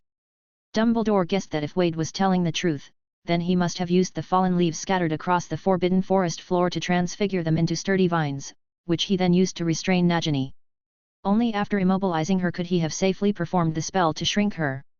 Dumbledore silently observed the tiny snake, still unconscious atop the bar counter, occasionally prodding her body gently with a finger. The longer he examined her, the more surprise grew on his face. Because after careful inspection, Dumbledore realized this really was Najini. And the transfiguration spell that had reduced her size was so forceful, so aggressive, that even Dumbledore found it startling. How could someone like Wade have performed such a high-level transfiguration? This is indeed Najini. How exactly did you manage it? Dumbledore looked up from the snake, fixing his gaze back on Wade. As he shifted his focus, the fallen leaves on the bar suddenly stirred again, twisting and curling back into the shape of a sturdy cage that enclosed Najini once more. Dumbledore's flawless, gestureless transfiguration left Wade deeply impressed. It all goes back to the reason I entered the Forbidden Forest tonight, Wade said, pulling a certain lighter from his pocket. In his eyes, the lighter still glowed with a soft, eerie blue light. Professor, can you see the blue light on it? Wade asked. Dumbledore shook his head. He saw no blue light on the lighter. I thought so. Even you can't see it. Wade said, sounding a little disappointed. What exactly is it? And how is it connected to you going into the Forbidden Forest tonight? Dumbledore asked. Wade then explained the events of the day he visited the junk shop and stumbled upon the lighter. Of course, he changed the original reason for visiting the shop from buying second-hand wands to searching for magical manuscripts. He couldn't exactly tell Dumbledore he'd gone there to stock up on spare wands after all. A blue glow only you can see. May I take a look? Dumbledore asked. Wade handed him the lighter. Dumbledore took it and examined it carefully. While I can't see any blue light, I can definitely feel traces of ancient magic lingering on it, Dumbledore said, handing the lighter back. There's no doubt this lighter once held some kind of ancient magical power. It's just that the power is no longer present. Is that so? Tom said he couldn't see the blue light, and the shopkeeper couldn't either. I found it odd, so I bought it, Wade said, all the while adjusting his occlumency. When I got back, I asked Mr. Aberforth too, and he said he couldn't see it either. So I decided to put it aside and wait until you came to ask you. Dumbledore nodded, motioning for him to continue. Wade went on, while I was sleeping tonight, I vaguely saw the lighter open on its own, and the flame inside floated out and drifted toward the window. So I followed it. Before I knew it, I'd ended up in the Forbidden Forest. Dumbledore said sternly, that was a very dangerous thing to do, Wade. You should have gone to Aberforth. What if you'd run into danger? Sorry, Professor. I was just so curious. I didn't think it through, Wade said, looking embarrassed. Sigh. At least you're safe. But I want you to remember this as a lesson. You haven't even enrolled yet, but I have a feeling you're very likely to be sorted into Gryffindor. Wade's eyes widened with curiosity. Do Gryffindor students all sneak out to the Forbidden Forest at night?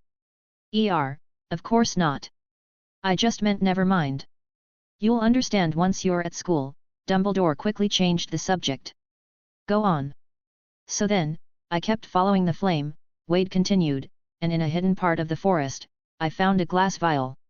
Inside was a very unusual mist black with a red tint, and with flashes of blue light flickering within. The highest form of lying is blending truth with falsehood, and with the cover of occlumency, Dumbledore didn't suspect a thing. When Dumbledore heard about a strange vial, his brows furrowed.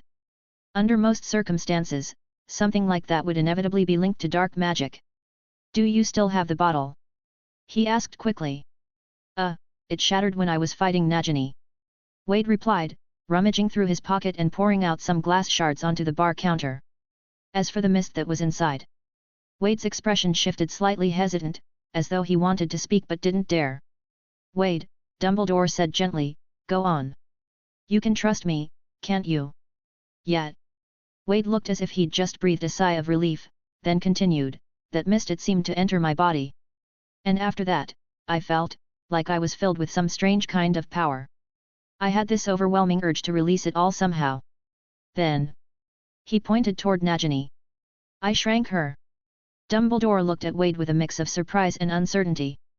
Then he waved his hand, and the shards of broken glass floated gently up and settled into his palm. Dumbledore leaned in close to the glass shards, inspecting them so intently that his nose nearly touched them. After a long moment, he finally exhaled and looked at Wade with a strange expression. The magical residue on this glass is identical to the one on that lighter. But perhaps that might actually be a good thing. A good thing. Wade, who had almost started believing his own made-up story, blinked in surprise. If I'm not mistaken, Dumbledore said, his gaze growing distant with memory, you possess the rare trait required to wield ancient magic. When I was just starting school, I'd heard of an exceptionally gifted witch who had recently graduated. She made quite an impact on Hogwarts at the time. Later, when I became a professor, I occasionally heard Headmaster Dippet mention her. Dumbledore looked at Wade with visible delight. If my guess is correct, you share that same gift as her, an affinity for ancient magic. Hey? You're senior. Chapter 54, Dumbledore, this child is so sensible. Yes, she graduated just as I was entering Hogwarts. Unfortunately, I never had the chance to meet her in person, but the upperclassmen all knew her and often spoke of her stories, Dumbledore said with a smile. Back then, many professors also liked to use her as an example during their lectures. She was something of a legend and a role model in the school. Wade wasn't particularly surprised by what Dumbledore said. What she had accomplished truly was worthy of being called legendary. Given how close their school years had been, and the fact that even the faculty hadn't changed much by Dumbledore's time, it made perfect sense he'd hear stories about her. So, you think it's a good thing that I have this ancient magic ability? Wade asked tentatively. Of course. Isn't it a good thing? Dumbledore gave him a puzzled look. It means you might have the same potential to achieve what she once did. If, during my years as a professor, a student like her were to appear again at Hogwarts, I would consider it a great honor. Wade carefully chose his words. But ancient magic, isn't power that strong likely to come with side effects? Side effects? In truth, the two of you aren't the only ones in history capable of using ancient magic. If there were truly side effects, people would have noticed them long ago. Why do you ask? Dumbledore looked at Wade, clearly confused by the lingering concern on his face. Wade looked down at his hands, recalling the overwhelming sense of euphoria that had come with using ancient magic. For a moment, he was tempted to take a risk. Maybe he could reveal a bit more to Dumbledore. If it worked, he would earn Dumbledore's full trust, and more importantly, gain direct guidance as a prodigy of someone deeply knowledgeable. That would save him countless hours of trial and error. Of course, if it failed, Dumbledore's perception of him could be completely altered, for the worse. After weighing the risks, Wade ultimately decided to take the chance. The potential benefits were too valuable to pass up. When I used ancient magic, it felt incredibly good. So good, I found myself wanting more, wanting to grow stronger, no matter the cost. Wade looked up, meeting Dumbledore's eyes. It was as if the power itself was tempting me, amplifying my desire to become stronger beyond control. Professor, I know I do crave power. But I truly don't want to become someone who'll stop at nothing to get it. I don't want to become a slave to power. Because if that ever happens, I might end up hurting people who don't deserve it. If this feeling comes not from the power itself, but from something within me, then please, Professor, teach me. Teach me how to control this desire when I use ancient magic. Dumbledore gazed at Wade, a strange and thoughtful light flickering in his eyes. Wade, hearing you say that brings me immense comfort. Hey! Wade wore a mask of confusion, but inwardly, he breathed a deep sigh of relief. He'd taken a gamble and it had paid off. When people suddenly gain great power, they often lose control, Dumbledore said. Many stray from the right path because of it. Even those who don't may still find themselves subconsciously chasing greater and greater power. I myself was no exception, back in the day.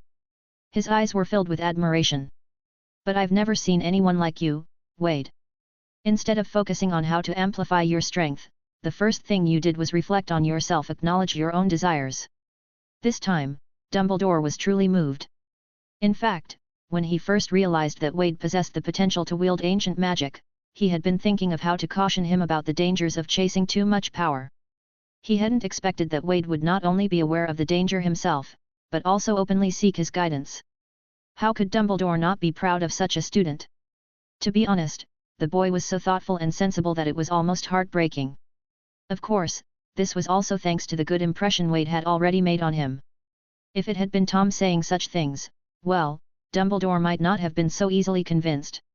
To Dumbledore, Tom was someone who required extreme caution.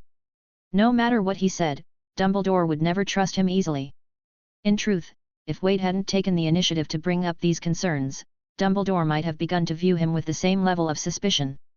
After all, a child at that age, with access to ancient magic, was like a toddler walking through a busy market with a sharp blade. What should I do? Wade asked. If I never use this power again, would that stop those desires from being triggered? Hearing Wade's question, Dumbledore looked even more reassured. That's not quite how it works, Wade. In truth, every wizard hopes their magic will become more effective and powerful. At school, that simply means every student wishes to learn more at Hogwarts. In other words, the desire to become stronger is something ingrained in all of us, it's unavoidable. So having the drive to pursue power isn't a sin. Dumbledore smiled warmly. In a sense, the pursuit of strength and the pursuit of progress are one and the same. Desire, in fact, is often a key force that drives people to grow.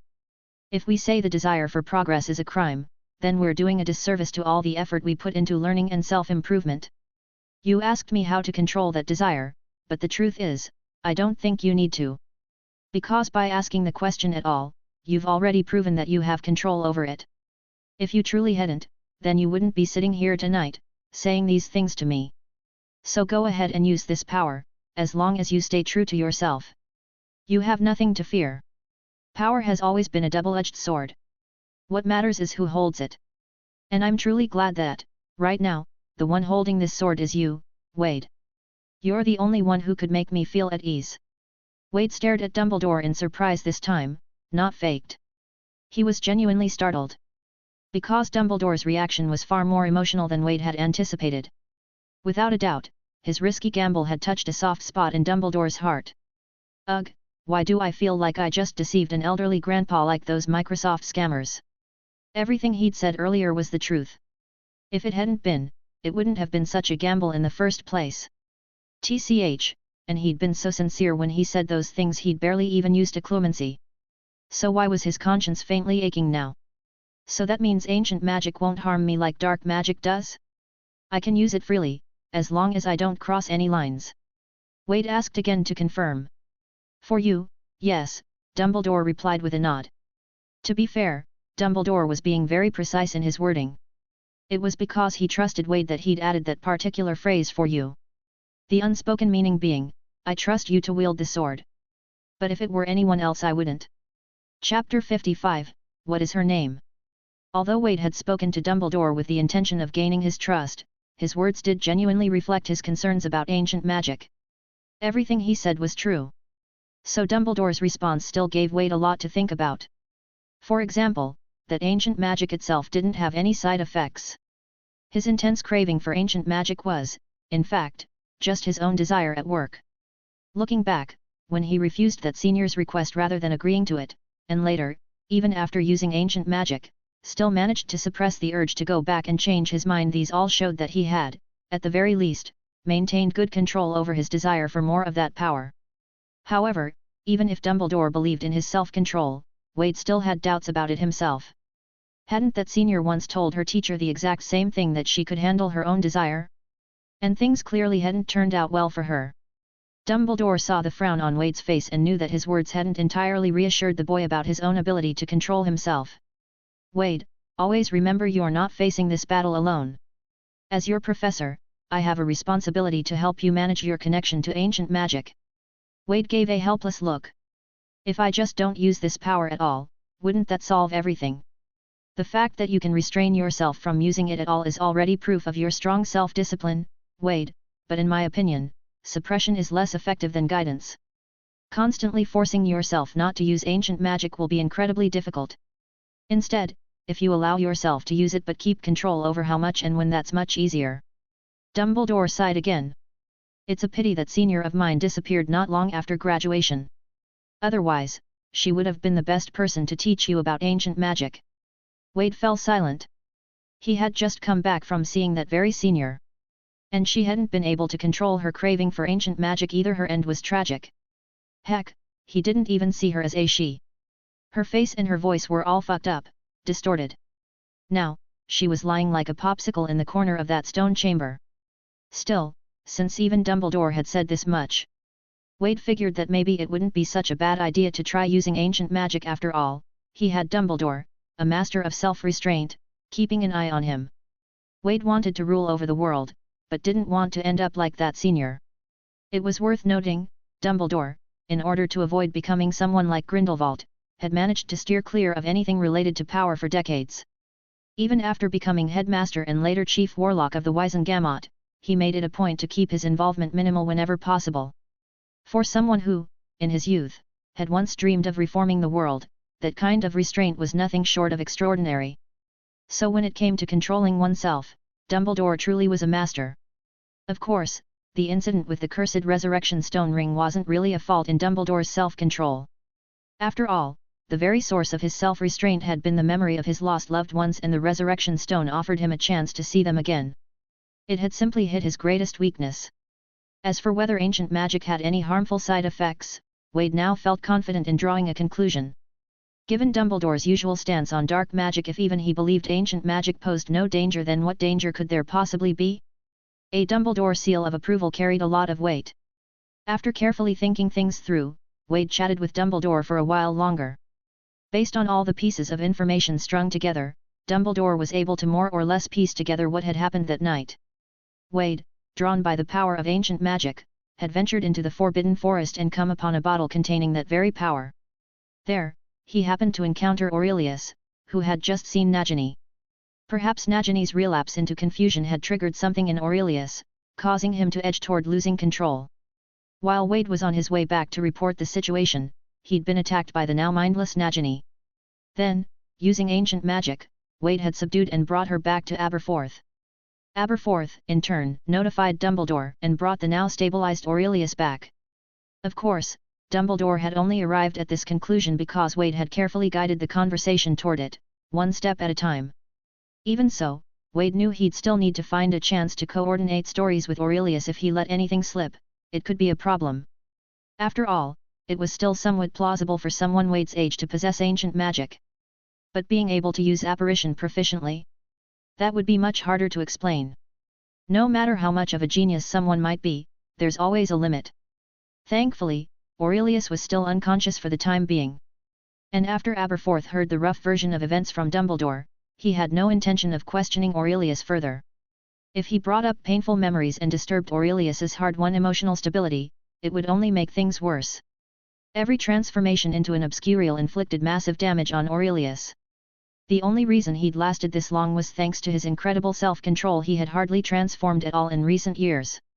Once Dumbledore had confirmed the general course of events from Wade, he sent him back to rest, while he himself left the Hog's Head with Najini in tow. Wade had been right when it came to tricky problems like this. Dumbledore always managed to find a solution. When Wade returned to his room, Tom was sleeping soundly, and Toby was nodding off in his chair. Wade wasn't surprised that Tom was sleeping so deeply. He knew exactly why. As for Toby, the fact that he hadn't noticed Wade was gone for so long clearly meant he'd been affected by the dream-weaving magic of the senior. She obviously didn't want anyone to know Wade had left the inn. Wade patted Toby on the shoulder, gently waking him from his slumber. Toby.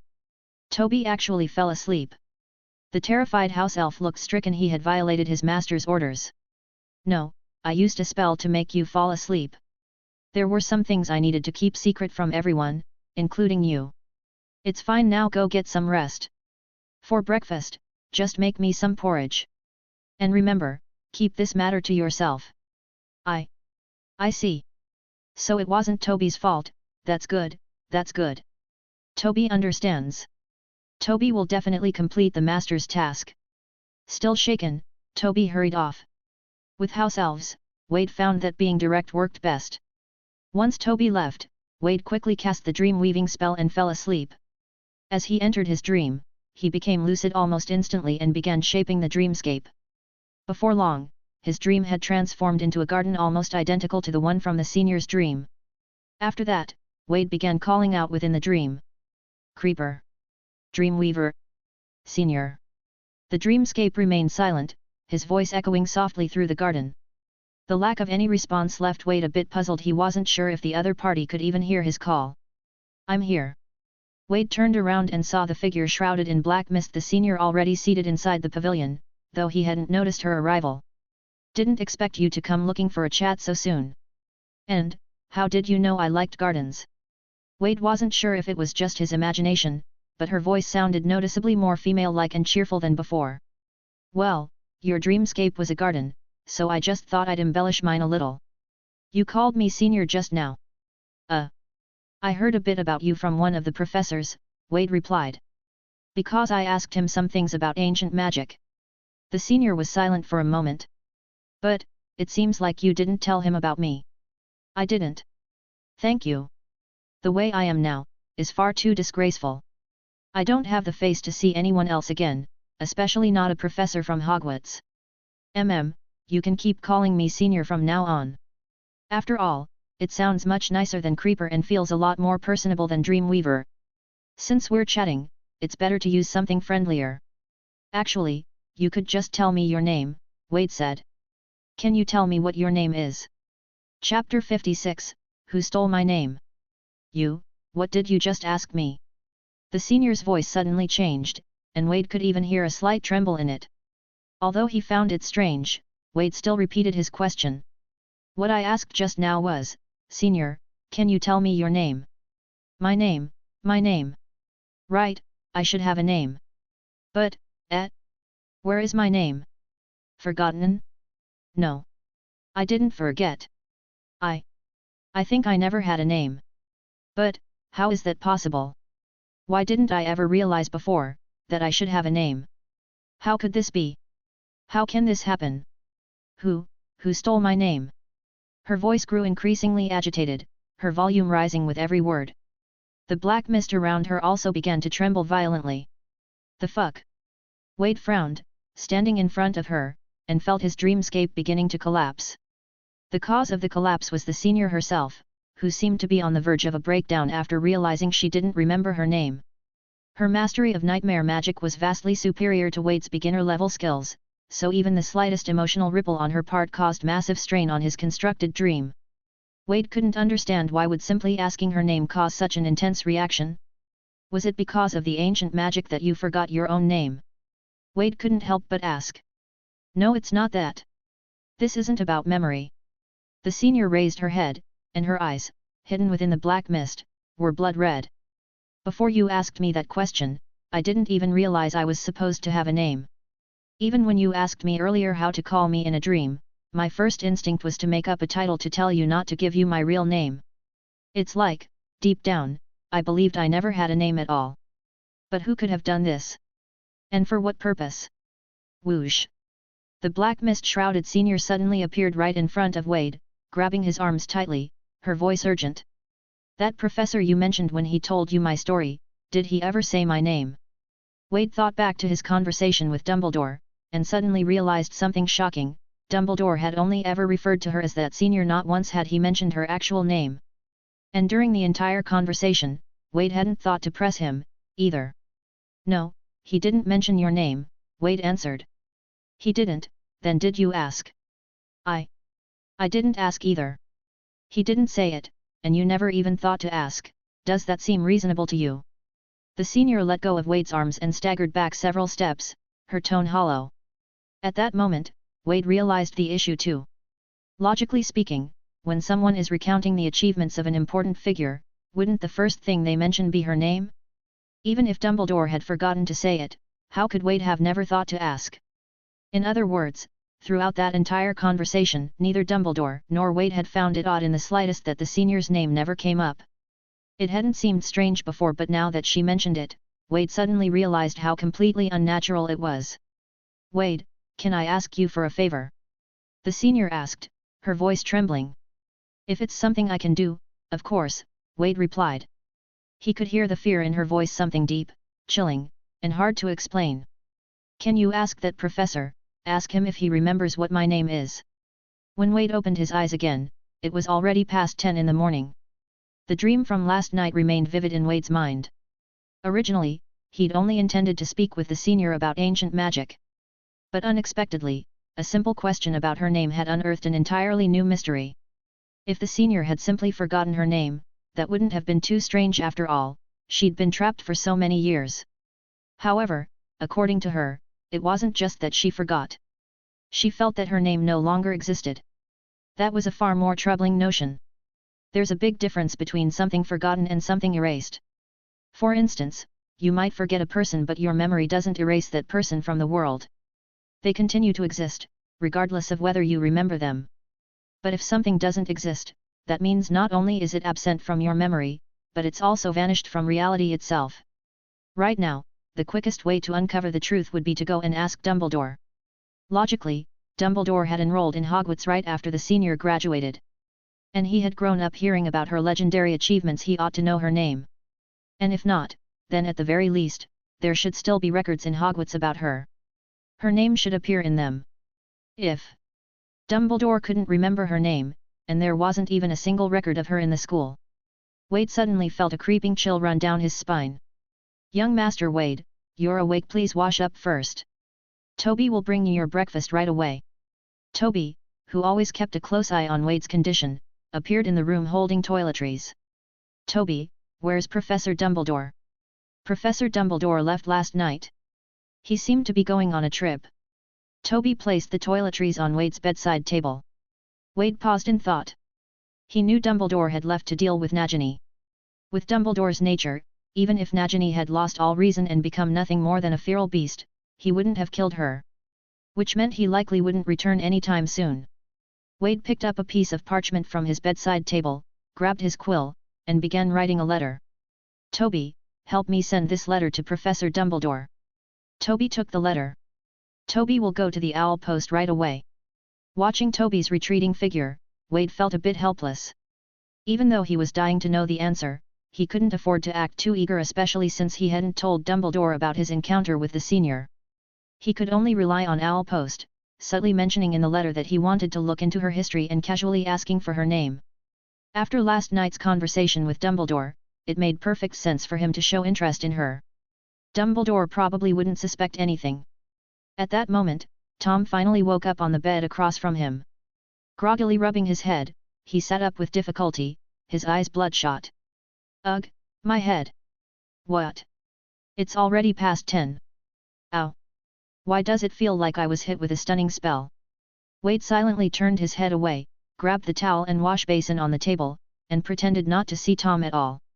Tom's gaze immediately locked onto Wade, his face full of suspicion. Did you hit me with a stunning spell? How could you even think something so strange? Wade asked innocently. I never get up later than 8. And I never wake up with a headache unless something's off. You know when the last time I had a headache upon waking up was? Tom stared at him intently. Tom, haven't we already faced life and death together multiple times? Isn't that enough to earn at least a little of your trust? That really hurts, you know. You bloody scoundrel. It was you. I'll make you pay for this. Chapter 57, Maledictu's Curse. Dorset. In the Scamander household. This really is Nagini. Newt stared at the tiny, unconscious snake placed before him. Yes, I've examined her. It is indeed Nagini. She was subdued by one of my students, who then used transfiguration to shrink her to this size, Dumbledore said with a nod. Newt glanced at the dark green scale in his hand. It was the same one Dumbledore had picked up in that sewers some time ago. Given his years of experience with magical creatures, he could easily imagine how massive a snake would have to be to shed a scale this size. And now, that same massive snake had been reduced to something so small by transfiguration. Your student is quite remarkable. I actually thought you had handled it yourself, Newt said with admiration. Haha. That student is a little special. Let's not talk about him for now. What we need to consider is how to properly deal with her, Dumbledore replied, gazing at Nagini with concern. Najini is a maledictus. Even though she's now fully transformed into a beast, we still can't just leave her like this, Newt said firmly, lifting his head with determination in his eyes. Dumbledore nodded, but then added, the transfiguration used to shrink her likely won't last for very long. Are you confident you can handle her? The shrunken Nagini wasn't particularly dangerous in her current state, but once the transfiguration wore off and she returned to her original size, she would become extremely dangerous. Newt said, let's try waking her up first. I need to see what her temperament is like now before I can come up with a plan. Don't worry, I have plenty of experience handling dangerous magical creatures. Suddenly, Najini stirred on the table. Newt quickly asked, ah? Has the transfiguration worn off? Dumbledore took a closer look and replied, no, I believe the stunner I cast afterwards has simply worn off. At that moment, the small Najini had fully awakened. She raised her snake head, looked over her tiny body in confusion, and then glanced around the room. Upon seeing Newt and Dumbledore, she suddenly became agitated. Hiss hiss hiss. She's trying to say something to us. Newt turned excitedly to Dumbledore. If I'm not mistaken, Najini seems to be in a lucid state. Dumbledore nodded. I can understand some of it. She's saying she's conscious right now. Yes, I once studied Parseltongue out of curiosity. You truly are a man of vast knowledge, Professor, Newt said admiringly. What is she saying now? Although Newt was a master of magical creatures and could often infer their intentions from their movements or sounds, accurately translating their words was beyond his ability. Dumbledore tilted his head to listen more carefully to Nagini's hissing, then turned to grab a piece of parchment and an ink bottle, placing them in front of her. Upon seeing the ink, Nagini immediately dipped her tail into the bottle and began writing awkwardly on the parchment. A moment later, both Dumbledore and Newt's expressions lit up with surprise and delight. You're saying that by maintaining this current state, you can stay conscious? Dumbledore asked. Nagini flicked her tongue and slowly nodded. Then, she resumed writing with her tail. Because the beast's body has weakened, the beast's soul has weakened with it, allowing your human consciousness to take control? Ooh, even the soul is weakened? Can transfiguration really have that kind of effect? Newt looked at Dumbledore in astonishment. Dumbledore fell into deep thought. As a master of transfiguration, he knew very well that normal transfiguration couldn't achieve such results, certainly not affecting the soul itself. In other words, was this a trait of ancient magic? Wade had used a transfiguration spell enhanced by ancient magic to shrink Nagini to such a degree. Otherwise, even if Wade were a transfiguration prodigy, it would have been impossible for him to reduce her size so drastically. In other words, when augmented by ancient magic, a transfiguration spell used on a person or creature could significantly weaken all of their attributes, including both physical and soul-related aspects. Nagini's condition as a maledictus was essentially akin to having two souls within one body, her original human soul and a beast soul born of the curse. As she aged, the beast soul grew stronger. Once it surpassed the strength of her human soul, she lost the ability to return to human form. But now, when the beast soul was in control of her body, Wade had struck with an ancient magic-infused transfiguration spell. That single spell had weakened not only her physical attributes, but also the beast soul's spiritual strength. As a result, her human soul, normally the weaker one, was now stronger, which allowed Nagini to regain consciousness while in this reduced form. As Dumbledore pieced it all together, a rare smile spread across his face. Perhaps we've finally found a way to temporarily suppress the effects of the maledictus curse. Newt asked curiously, just with transfiguration? No, ordinary transfiguration probably won't work, Dumbledore replied with a smile. There's such a thing as non-ordinary transfiguration. Newt raised an eyebrow. Yes, very much so. I'll explain it to you another time. For now, since we've found a way, I'll be taking Nagini with me. Dumbledore stood up. Newt nodded. All right then. Just write to me later. Right now, helping her comes first. Dumbledore gave a nod in return, then picked up the cage and opened its little door. Please, come inside. I've found a way to temporarily suppress the blood curse. Nagini nodded with surprising calm and slowly slithered into the cage. Dumbledore closed the cage door and was about to leave when a barn owl swooped in through the window. The owl landed on the table, looked straight at Dumbledore, and dropped the letter it had been carrying. Dumbledore picked up the envelope and instantly recognized Wade's familiar handwriting. A small smile touched his face as he opened the letter and began to read. Ah, so he wants to look up some records and he's curious about that senior student's name, too. Dumbledore stopped mid-sentence. The smile on his face faded, replaced by a look of confusion and uncertainty. At the Hogshead Inn, Wade put down his quill, picked up the parchment, and gently blew the ink dry. Then he tapped it lightly with his wand. In the next second, the parchment transformed into a butterfly. The butterfly fluttered into the air, circled Wade's head once, then flew out the window and toward the attic. Tom, lying in bed, caught sight of Wade's flashy display of transfiguration and turned away in disdain. But the sudden movement tugged at his injuries, making him wince and grit his teeth from the pain. As it turned out, recklessly trying to fight Wade without enough strength came with consequences. Now, not only was he sore all over, but he'd also been banned from reading any spellbooks for the entire day. A total loss. Tom could only lie there silently, reflecting on the mistakes that led to his defeat and imagining ways to one day beat Wade. A while later, a parchment crane folded from a similar sheet fluttered down from the attic and landed in front of Wade. It unfolded itself automatically. There was a single line written on the paper. "I'll keep your secret. Also, thank you for saving me, and for saving Najini. By the way, lovely transfiguration. Orurelius." "Nice." Wade cheerfully burned the note, then turned his head toward Tom. "You've been reflecting for quite a while.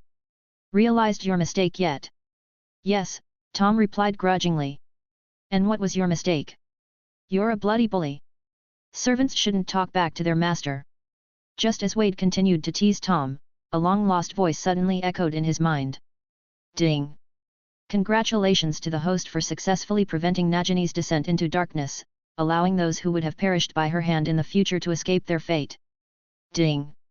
Congratulations to the host for earning 5,000 merit points. Wade, F5000? Chapter 58, The Mystery of That Name.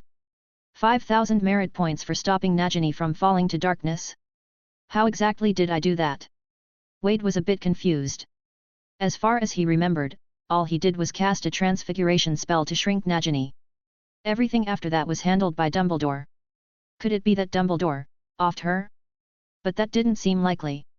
Dumbledore wouldn't do something like that, would he? Wade fell into thought. Over on the other bed, Tom was already bracing himself, ready for Wade to resume his usual bullying. But, for some reason, Wade suddenly went silent. Still, Wade not speaking was exactly what Tom wanted, so he stayed quiet too, hoping Wade would just never speak again. Since he couldn't figure it out, Wade decided not to dwell on it. In any case, getting a huge chunk of merit points meant he had done something good. As for what became of Najini, he could always ask Dumbledore later. No need to overthink it now. After Wade stopped overthinking it, his mood lightened, and as a result, he decided to let the still nervous Tom off the hook for now. It's already past 10. Why are you still lying there? Shouldn't you be up early reading? This is the age to be working hard. How can you sleep so soundly? Tom looked at Wade in utter confusion. Wait, weren't you the one who said I wasn't allowed to read spellbooks for today?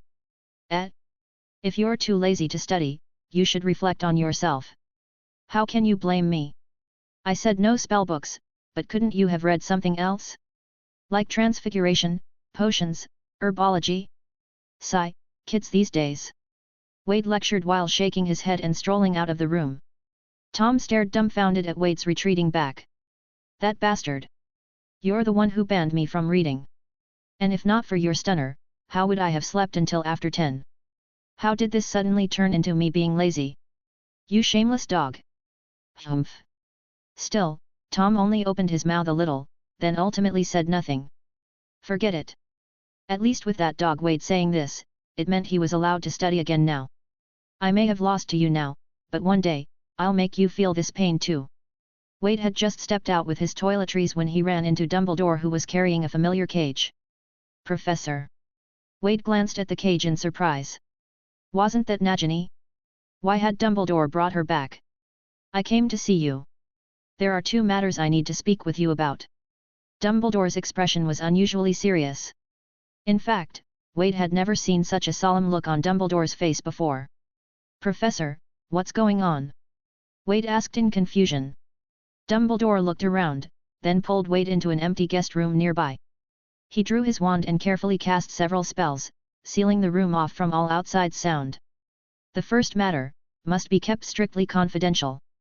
No one else can hear about this. Dumbledore sat down and said urgently, as for that senior's name, do not inquire any further.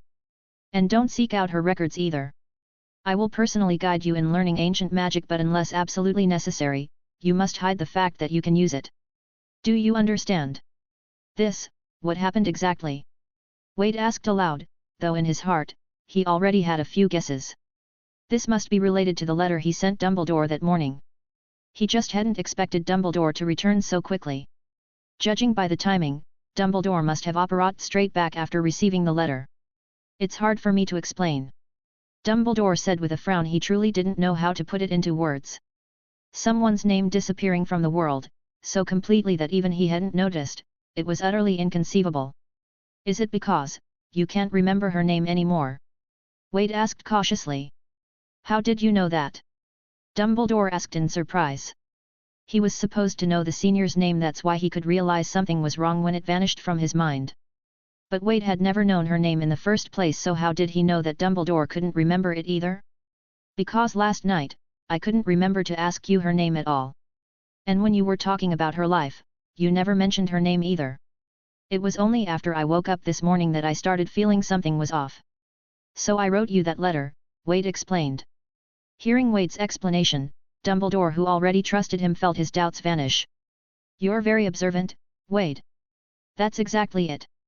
In fact, if I hadn't received your letter, I never would have realized anything was wrong. This whole situation reeks of something strange. Dumbledore looked up at Wade and said gravely, her name is gone, not just from the memories of people who knew her, but also from the records kept at Hogwarts. Even the Book of Admittance, which records the name of every student who's ever enrolled, her name is now a blank space. Has she completely disappeared? Wade asked. No. It's more accurate to say part of her has disappeared, said Dumbledore. It's incredibly bizarre. I just went to speak with Headmaster Dippet, and he couldn't remember her name either. Then he checked the Book of Admittance, and sure enough her name was missing, replaced with a blank space. But her date of birth is still listed. The documents detailing her accomplishments are also still there, but the name is gone. What the? So everything about her is still intact except her name? Wade asked in astonishment. Exactly. It's strange. Very strange. Anyone capable of manipulating memories and records so subtly and thoroughly, is someone not to be trifled with, Dumbledore said with a sigh. I'll do my best to investigate this matter. But as for you, for your own safety, don't pursue this any further. And it's best to keep your ability regarding the ancient magic a secret for now. The only known connection between the senior and Wade was that they both had the rare ability to use ancient magic. Now that her name had mysteriously vanished, and considering how she had disappeared shortly after graduating, Dumbledore was deeply worried. If someone out there was targeting users of ancient magic, then she may have already met a grim fate, and Wade might be their next target. Chapter 59, A Magic More Evil Than Dark Magic. The best course of action for now was to conceal Wade's ability to use ancient magic as much as possible, at least until the truth behind this matter could be uncovered. That was the only way to avoid him suffering the same fate. But, Professor, how could something so strange even be possible? Wade still found it hard to believe. And what would be the point of doing something like this? If someone wanted to erase all traces of a person, what's the use in only erasing their name? Dumbledore frowned. You're right. But I believe the goal wasn't merely to erase her name. Although I've never heard of such a spell before, I suspect the original intent was to erase her entire existence. Something must have gone wrong during the process, which is why only her name was lost, while everything else about her remains. To erase a person's name so thoroughly that no one, not even the person themselves, realized it was missing, what if that same magic were used to erase the entire person? Wouldn't that mean someone could vanish without a trace, and every record, every memory of them would disappear, with no one ever realizing they'd been erased? Just imagining that was enough to send a chill down one's spine. This level of magic, the darkness of it, could no longer be simply described as dark magic. You're afraid that I might be the next target? Wade asked. Yes, fortunately, very few people know that you can use ancient magic, Dumbledore replied. In fact, he hadn't told anyone about Wade's affinity with ancient magic. As of now, only Dumbledore, Wade, and the tiny Najini in the cage, who had been silently listening, knew about this matter. When Dumbledore had asked Headmaster Dippet about the former student, he had merely said he couldn't recall her name and hadn't mentioned Wade at all. In hindsight, his caution had been very necessary. "All right, I won't ask about or look into any more information regarding that senior," Wade said. And that was actually the truth. After all, the whole idea of looking into records was just a pretense to fish for information from Dumbledore. There was no real need. If he truly wanted to learn more about her, what could be easier than asking the person herself? "Good, it's not ideal, but this is the best course for now. Leave the investigation to me," Dumbledore said. In fact, now that he suspected something terrible might have happened to her, Dumbledore could never simply ignore it. "Professor, please be careful. If the situation becomes too dangerous, you must prioritize your own safety. You're far too important to the wizarding world," Wade said, a trace of unease in his voice. Because of his butterfly effect-like presence, many things had already begun to change. And if such an eerie and powerful force really existed, Dumbledore delving too deeply could lead to unpredictable consequences. If it weren't for his reminder, Dumbledore would never have noticed that the senior's name had disappeared. He wouldn't have taken the initiative to investigate the matter. And right now, Dumbledore was one of Wade's most crucial allies.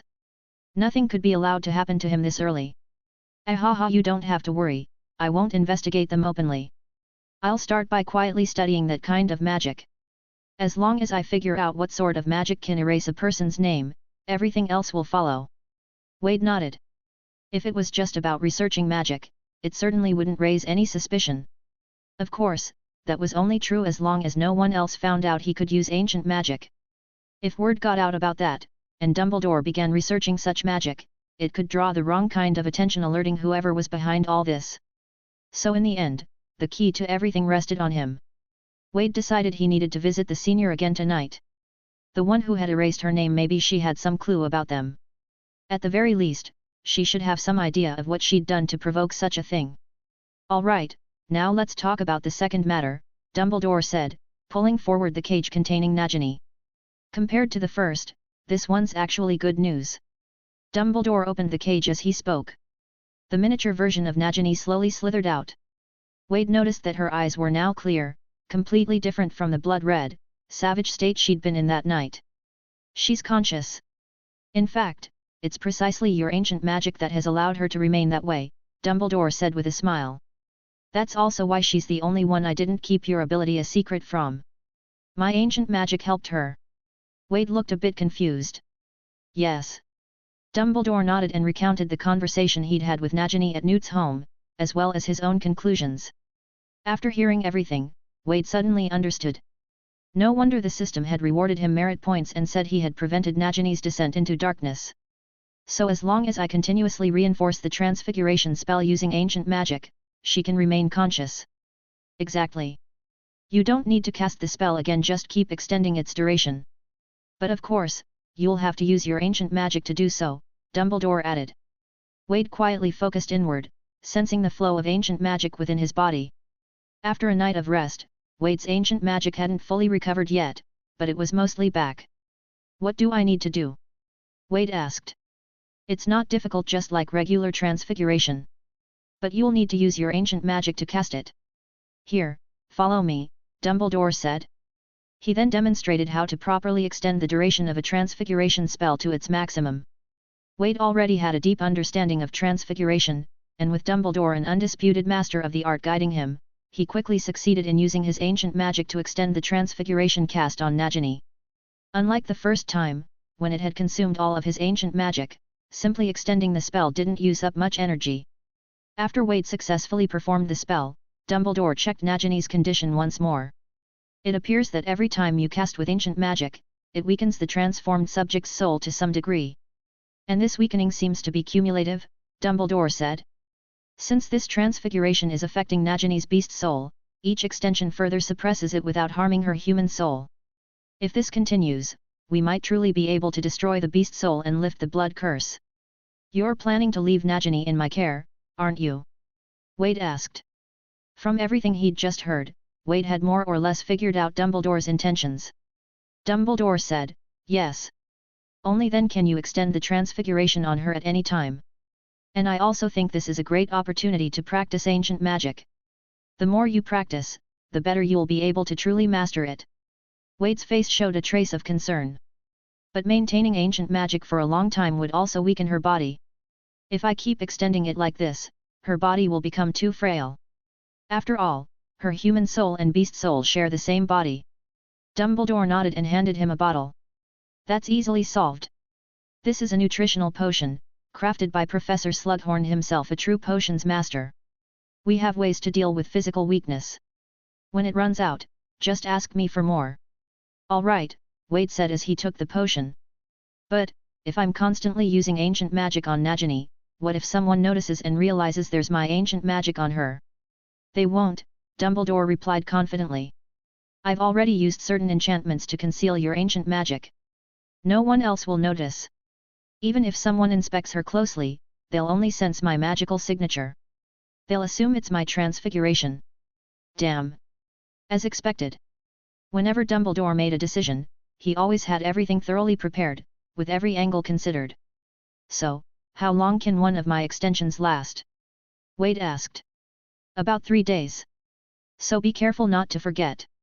Chapter 60, Tom, yes, that's right, I'm a good person. Dumbledore had already left.